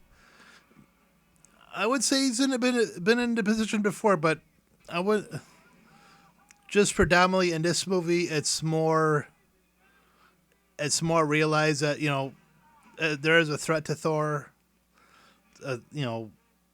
Not just Thanos almost killing him right off the bat, but what he's willing to do, what he's trying to sacrifice, what he's trying to accomplish, just to build a Thanos killing weapon, such as we'll talk about that in a little bit. But right now we're on the scene where Wakanda is building their armies at the more or less at the gate, almost in a Lord of the Rings type of thing, where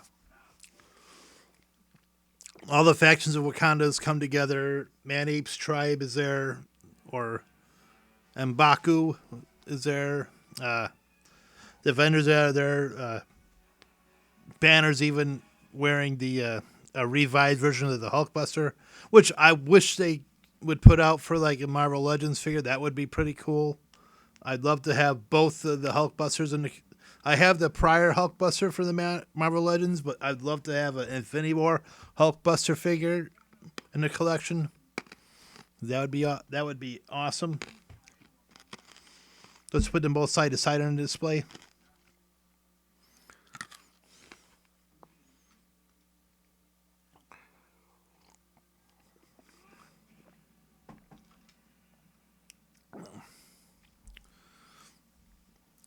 I don't know.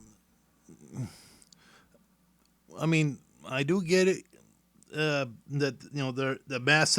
the big massive battles taking place on Earth. But every now and then I've wondered whether it should have. I'm not knocking it. It's intense. It is what it is. But but that being said, when you look at Endgame, you see why it has to, because you can't send all the forces in.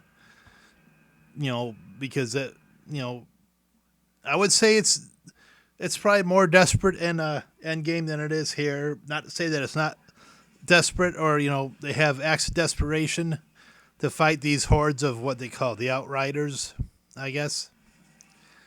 But still, I'm one of those people that want I get that a lot of this movie takes place in space, but it's you know, but then I can understand, taking place in Wakanda with like their technologies and whatnot. You having the most technological advanced race on the planet against the alien horde. Because just to see how it goes, I guess.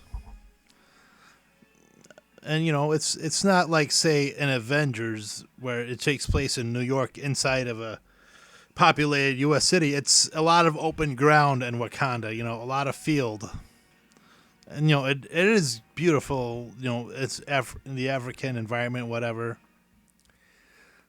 But um,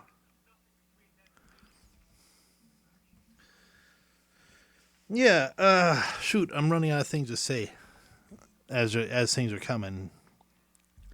But um, just the soundtrack, the whole intensity of the directing right now is just leading to the build up when we're getting to the fight. I've seen battles staged less impressively, and we're gonna throw in a Wakanda. The direction here was like you need to give the most desperate, most intense cry of Wakanda forever you've ever done from the Russos. So one thing I wonder is like Steve Rogers and Black Panther are the fastest ones here. Why isn't Bucky running with them? Like, if you saw, say, Winter Soldier, he's just as fast as Captain America. If you've seen Civil War, he runs as fast as a car. Unless he's just, staying in the back to just back up. But there's some reason, the battle scene in this movie, intense. It's just, as I said, it's all wide open. You have a lot of like CGI villains in it. You have, okay. Now let's get back to Thor. So Thor's whole thing is he's taking the full force of his son. It's just the whole Thor storyline drew me in. Just like as I said, it's all like, what is he willing to do to build the one thing that could potentially stop Thanos, or ideally stop Thanos? And it's taking the full force of his son. It's really up there with just about anything I've seen in cinema about what do you need to do, what needs to be done. And it's you require the heat of the sun to build that kind of a weapon. And even as strong as Thor is, he is the son of Odin, I should say. So he is a god. But even gods have to have limits, right? If Thor could feasibly die, but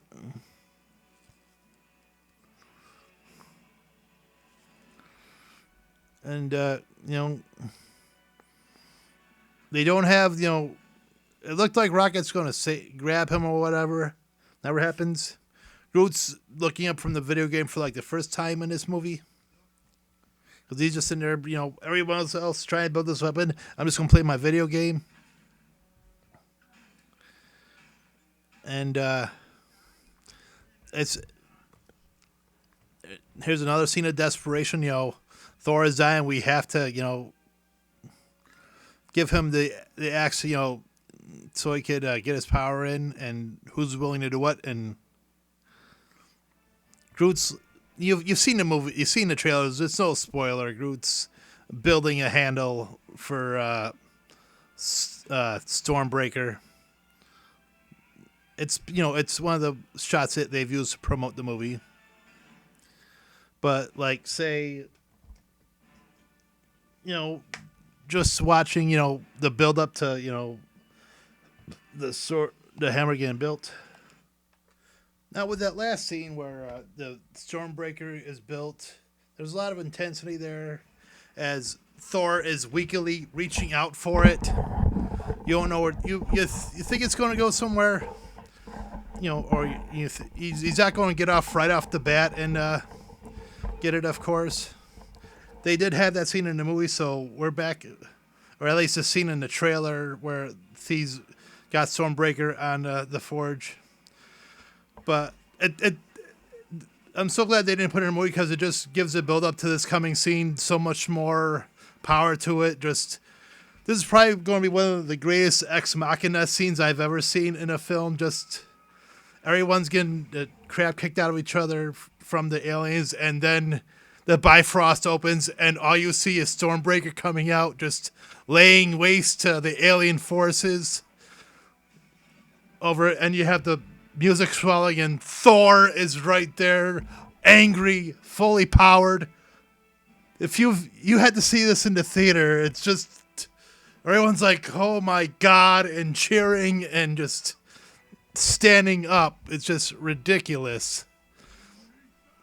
And Thor is pissed. He's all like, "Bring me Thanos." He's running with Rocket and Groot and just summoning the power of thunder and just the great equalizer in the battle, I guess. And Thanos is arriving on Titan right now. He's looking for the time stone. And, the whole desolation of the planet. Gravity's all wonky and stuff.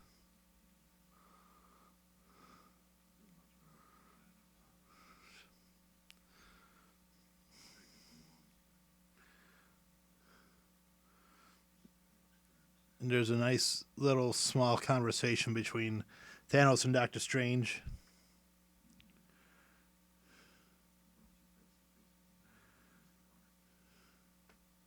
Can't call himself Sorcerer Supreme. He calls himself the Master of the Mystic Arts, but I'd be like, the Sorcerer Supreme.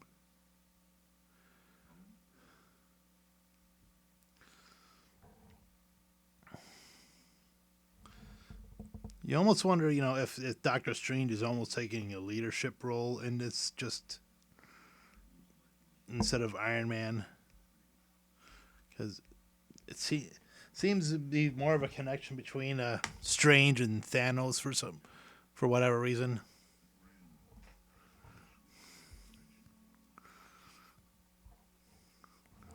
And Thanos is more like, I'm more of a a twisted version of Jor-El in this movie. Is like, this planet's going to go down a toilet, if we don't kill people. And they're like, nah, let's let people live. And and he's trying to make Doctor Strange understand that he's not this twisted psycho madman that everyone thinks he is. That he's just, the line, the hardest choices are made by those with the strongest will, is just harsh. And for some reason, he just thinks that Doctor Strange is the only one on the planet. Or don't get why he wonder why, but clearly, this whole scene just exists just to, obviously show the power of using the multiple levels of the Infinity Stones, right? And, it's an intense, because you need to see, and it makes for an interesting takeaway to see how everyone is working together here, Guardians and the Avengers, to try to take him down. Talks to he's got the cape even on the action to make sure he doesn't close his fists. Nice Peter Parker having that attitude. Magic with a kick. More magic. As he's, going through portals, kicking and beating him up. Thanos, I guess. And it's like it's almost like this whole finale up until Endgame was almost like a comic book orgasm. Just watching all these characters in like multiple aspects of a battle. I wouldn't say it's close to being everything but the kitchen sink, but it's after the Endgame finale. This is probably number two in like all time comic book finales, I guess. Just like every we're going to talk that I'm repeating myself, and I am probably am, but just the whole desperation. What is everybody willing to do to stop Thanos? To stop, to take the stones from him and everything. Make sure he doesn't, perform the snap like he wants to. And we're up to the big scene where the big thing where it's the most you're like me, you kind of understand, but you still hate it regardless. Where everyone's working to remove the gauntlet off of Thanos, and then old Peter Quill comes in, lets his emotions get the best of him, which I guess you could understand, but but he has to be Peter Quill and be like, well, I care more about Gamora than I do, them taking the gauntlet off.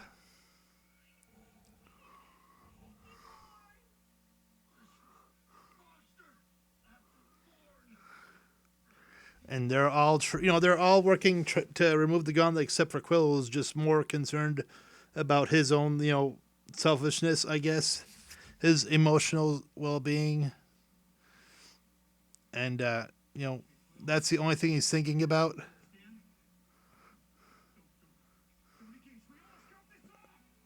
And Stark is screaming like, "Don't do it! You wait till you remove the gauntlet, then you can beat the crap out of it."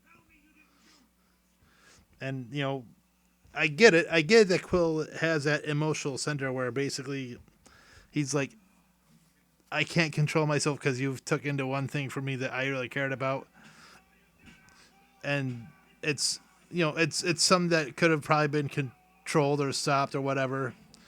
Unlike say his mother being taken from him or whatever, and he let that happen. Because of course he's got to be angry and snap him out of it. I failed to mention that Doctor Strange set off like the Crimson Band to Sidorak right there on him. I've heard that mentioned in the comics before. And you have what they call the money shot, where Thanos throws a moon at them. Like, not a city, not a state, not a country, but a whole moon. Something that's like the size of a planet. At the Avengers. And that's just nuts. There was a deleted scene, I guess, where it shows like when Nebula, Quill, and Drax gets zapped by a beam that it's Thanos removed their souls from their body, which Doctor Strange is telling Peter to make sure they're safe and whatever as he's trying to reunite them.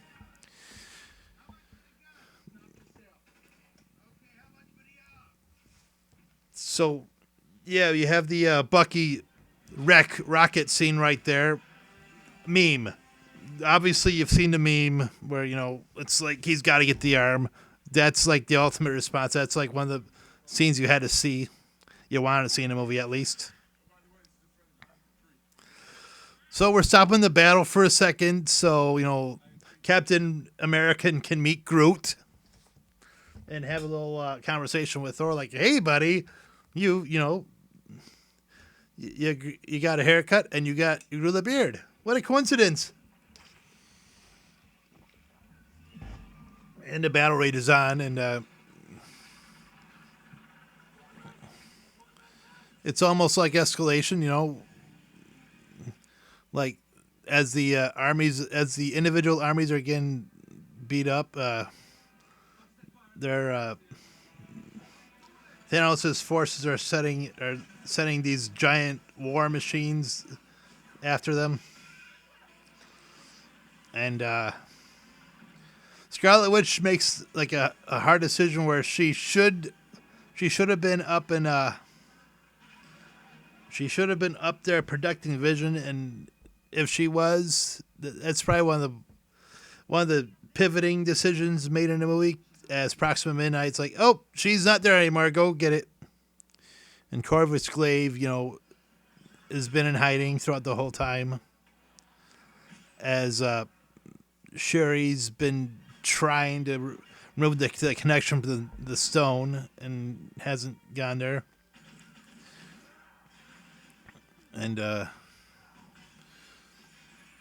obviously Corvus Glaive is doing his one thing, his one mission, and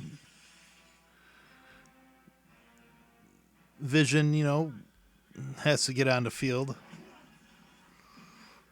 Because this whole thing, the whole conflict right now is trying to remove the stone from Vision without real, okay, let's talk about it in a second. This scene had a lot of people cheering the Black Widow,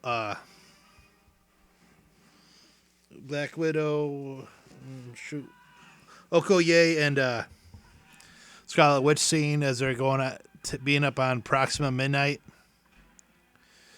But yeah, this whole battle is just to take the stone out of freaking Vision's head.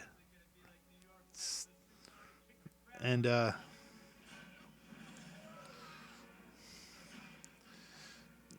now the Hulkbuster versus Call Obsidian.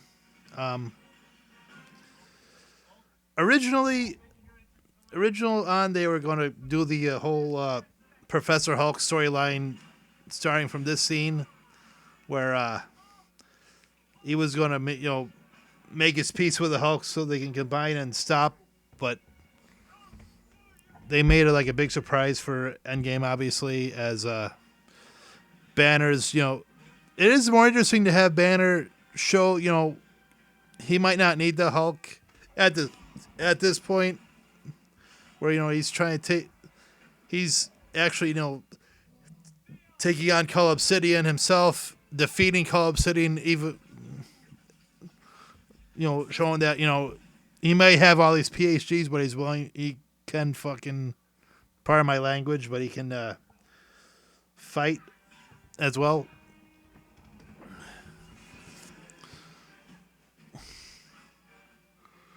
Going back to the battles all over the place, and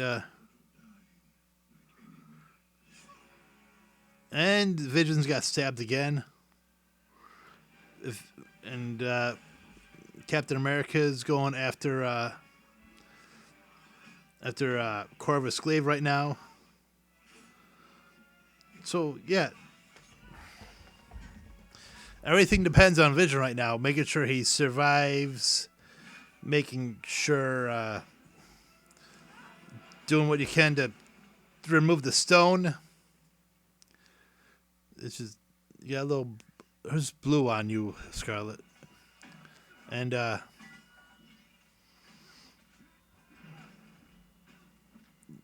whole the cinematography is great on this movie. Just have that close-up intensity of the individual fights, the enormous landscape of the fields and whatnot. We don't trade lives, Captain.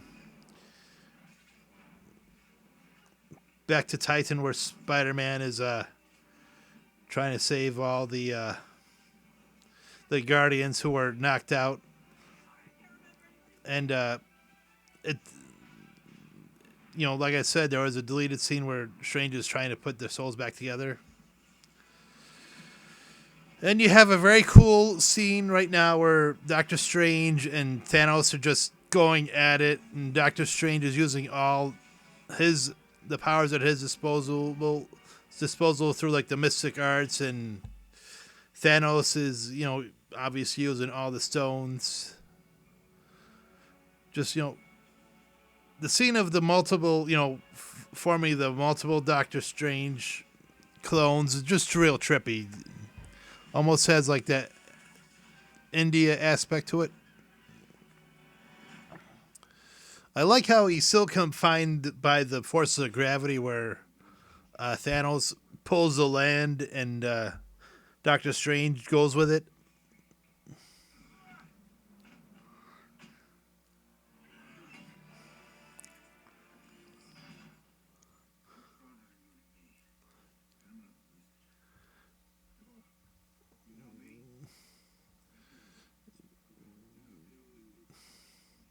I wonder if Stark is kind of surprised, or he's more focused on his anger towards Thanos, because obviously, you know, Thanos. The idea of Thanos has haunted him for years and years. So it is kind of, it seems to be a personal fight right now, instead of just instead of you know the powers. Just you have the guy who's led the whole MCU actually going head to head with the villain that's been trying to destroy it, I guess. And hand to hand, Iron Man can't really hold up to speed against this powerful Titan.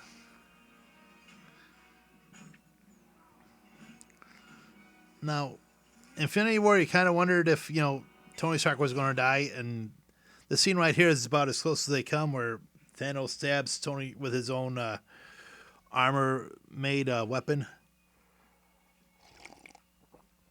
So you figure, this might be where Tony Stark bites it.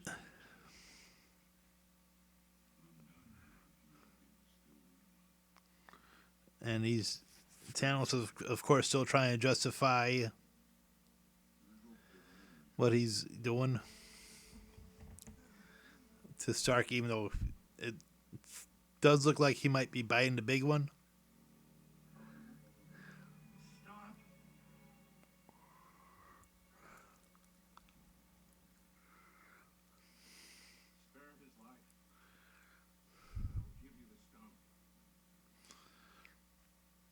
I wonder if there's a look on Doctor Strange in that moment. You have the one destiny that could save the universe. He looks like, I don't know if it's a look that says that he doesn't believe that he has to do what he's doing. He didn't want to, but he's confined by the laws of whatever. I like how they take the time to actually put the scars on his hands too. The fingers around, obviously, because he lost the ability to perform surgery and such. And like, I don't know where to put it. I'm just put it on the thumb. And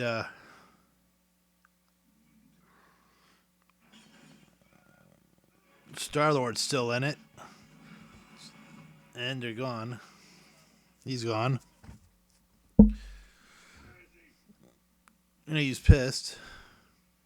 Stark's like, well, we're just going to bandage that up. I'm not dead yet. Let the nano... Yeah, you lost.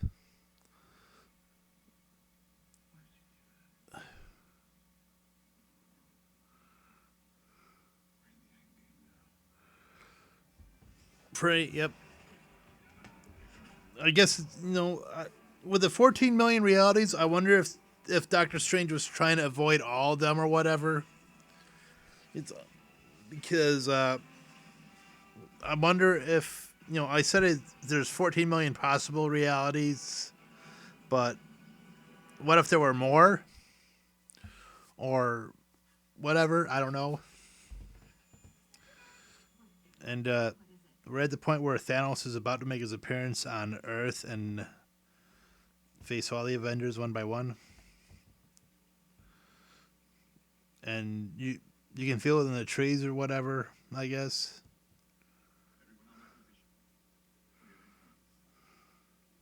It's like, okay, I shouldn't be pausing in my talking, but just everyone has that intense look in the movie. They think they know what's coming, and Thanos is on his way,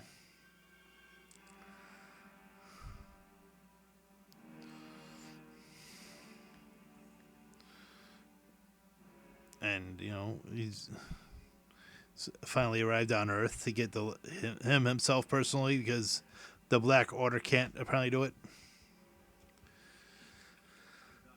So I would say it's almost like Thanos has to run a gauntlet of Avengers, but he is overpowered. He is massively overpowered, and no, you know, he's just like, sometimes I just need to punch like Black Panther. Sometimes I just need to use the Reality Stone. I could, shift time and space. What do you little insects have that could, take me out, I guess?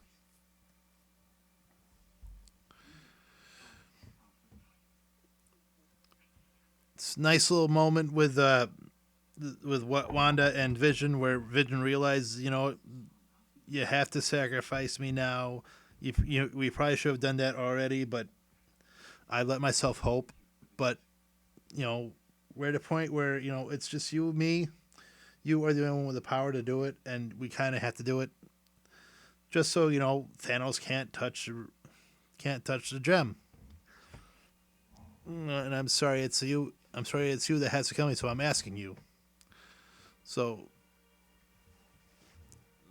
again, it's just what are you willing to do to make sure that to what are you willing to do to make sure the bad guy doesn't reach his ultimate destiny? What's a bad guy willing to do? He's going after the Avengers, of course. And sometimes they're just insects. You know, like I said, he's not really running a gauntlet. More like he's just momentarily being, like more like bites of a mosquito. As he's using the gauntlet to, go at to stop all these Avengers. The only one that of course, gives him a good fight hand to hand is Cap himself. Even Thanos has like that look in his eye when Cap is stopping him with the is stopping him from grabbing him with the gauntlet, and he gets punched in the face. And the only one that's stopping him now is the Wanda, who, as you know, in Avengers: Age of Ultron, gained her powers through the Mind Stone, and Vision is powered by the Mind Stone. So the Mind Stone is probably the strongest of them all, per se. And it's an emotional ending. I mean, when I did see it in the theater, I was thinking to myself, well, he does have the Time Stone, so I'm sure people forgot he has it. So he might probably use that. And, it's just, it's a quiet intensity after Vision gets quote unquote destroyed the first time.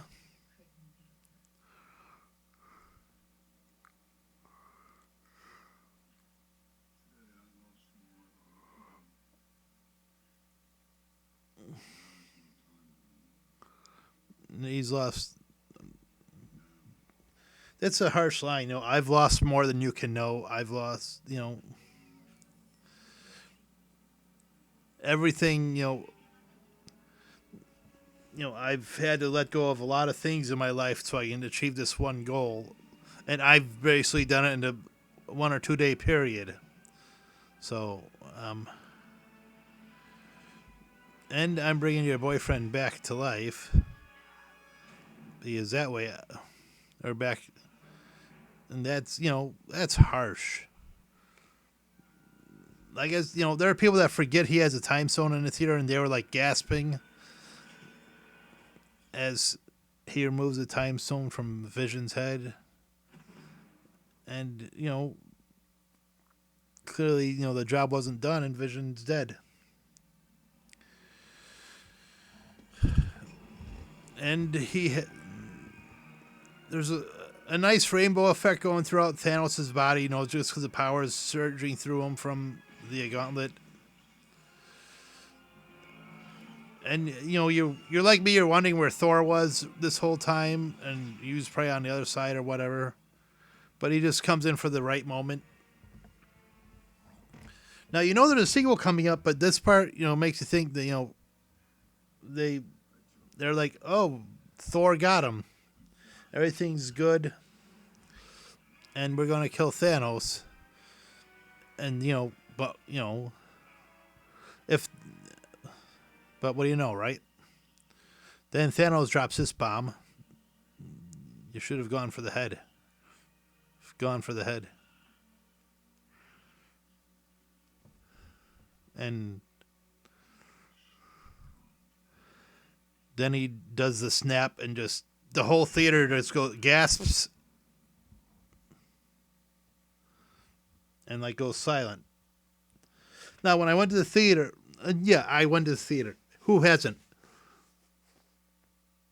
Just utter silence for the rest of the movie from the audience after the snap. But he's inside the Soul Gem right now. And he comes across the way he's always seen Gamora, who's been trapped in the Soul Stone. Or at least this version of Gamora is.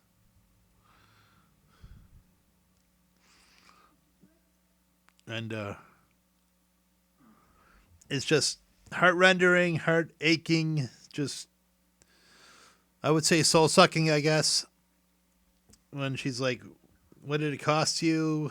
And he's like, everything. Because, he's just been a man that's been his entire mission, is to get the stones, destroy half the universe. And everyone has a price to pay to make whatever goals happen. And Thor is losing his crap right now. He's like, what happened? And Thor just realized he's failed.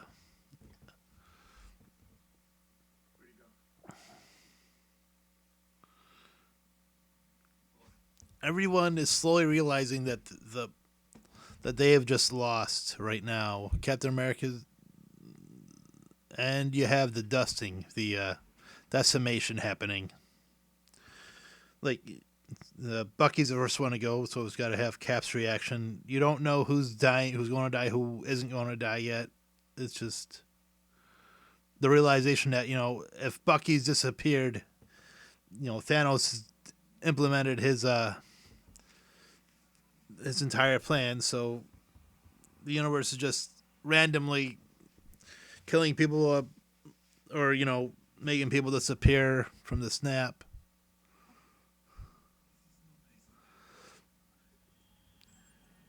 And Black Panther just disappears in Okoye's hand.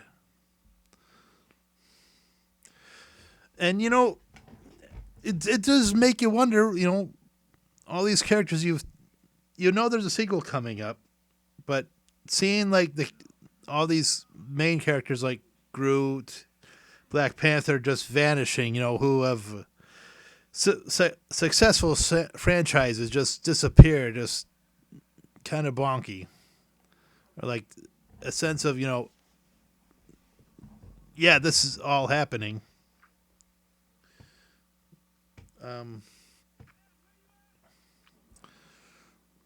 It's like a thunder across the universe, and now we're on Titan, so you don't know who's going to disappear.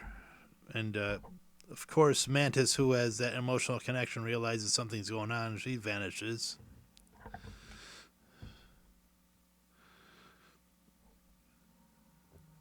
It's really ballsy to have like almost just about every single member of the Guardians who are living now just vanish. And he thinks Quill's going to go nuts, but Quill disappears.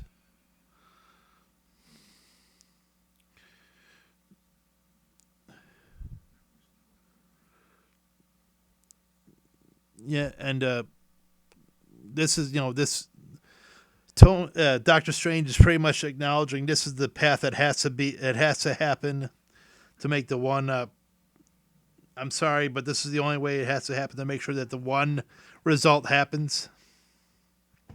And you have the one emotional moment that's stuck with everyone, where Spider-Man disappears just because he has a spider sense, and he's the only one who has enough time to realize what's happening because the spider sense is telling him he's going to die. So it's just that much emotional about a kid who's like knowing he's going to die, he doesn't want to die, and he's scared, and everything's gone. Tony Stark is stuck on the planet of Titan with Nebula. He has that real look of failure in his eye. Nebula is just like has everyone will have that look of failure. Everyone has failed. This is the first Marvel movie where everything has failed, and it's supposed to. It can't be Infinity War and have everybody just win at the end. So I'm just stuttering and thinking. It's just what do we do? What happened? Where do we go from here? Look on Captain America's, and all I can utter is, "Oh God!" Just and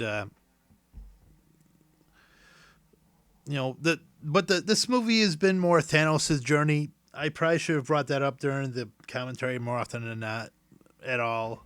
Just Thanos is the being on a quest here. He's seeking to find the stones. He's got a mission. Everyone else is going to get in his way. In an odd, sick kind of way, it's a hero's journey. He's the one on the quest to find the stones, bring balance to the universe, whatever. And as he said, he wants to sit on his farm, just stare at the son of the grateful universe, like, yep, I did it. So everything's right with the world. So, hey, we're not going to get into the scene at the end, but that's Infinity War. Fantastic movie. I'm sorry. I've tried. This is my first time doing a full length commentary. Just so I'll probably see about scripting the next one. Probably watch the movie beforehand and take some notes down. I'm just doing off the cuff, like free thinking. I want to thank you guys for listening. I will say this though: the credits. Nobody in the theater left the credits just because we want to see what that last scene was, and the scene is where Nick Fury and Hill disappear. So that's pretty intense. So we'll probably just fast forward to that.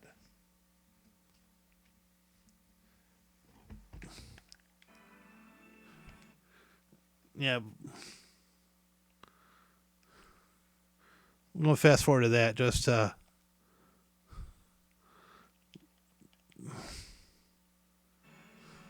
or not. Anyways, thank you guys for listening. I hope you guys enjoy. If you didn't enjoy it, let me know. I'll try to improve. If you did enjoy it, let me know that too. My name is James Sharmack. This has been a Nerd Room feature film commentary. Thank you guys for listening, and I'm going to do a couple more of these at least in the near future. So be ready to watch for those. My name is James Sharmack once again, and see you next time in a Nerd Room with J&J.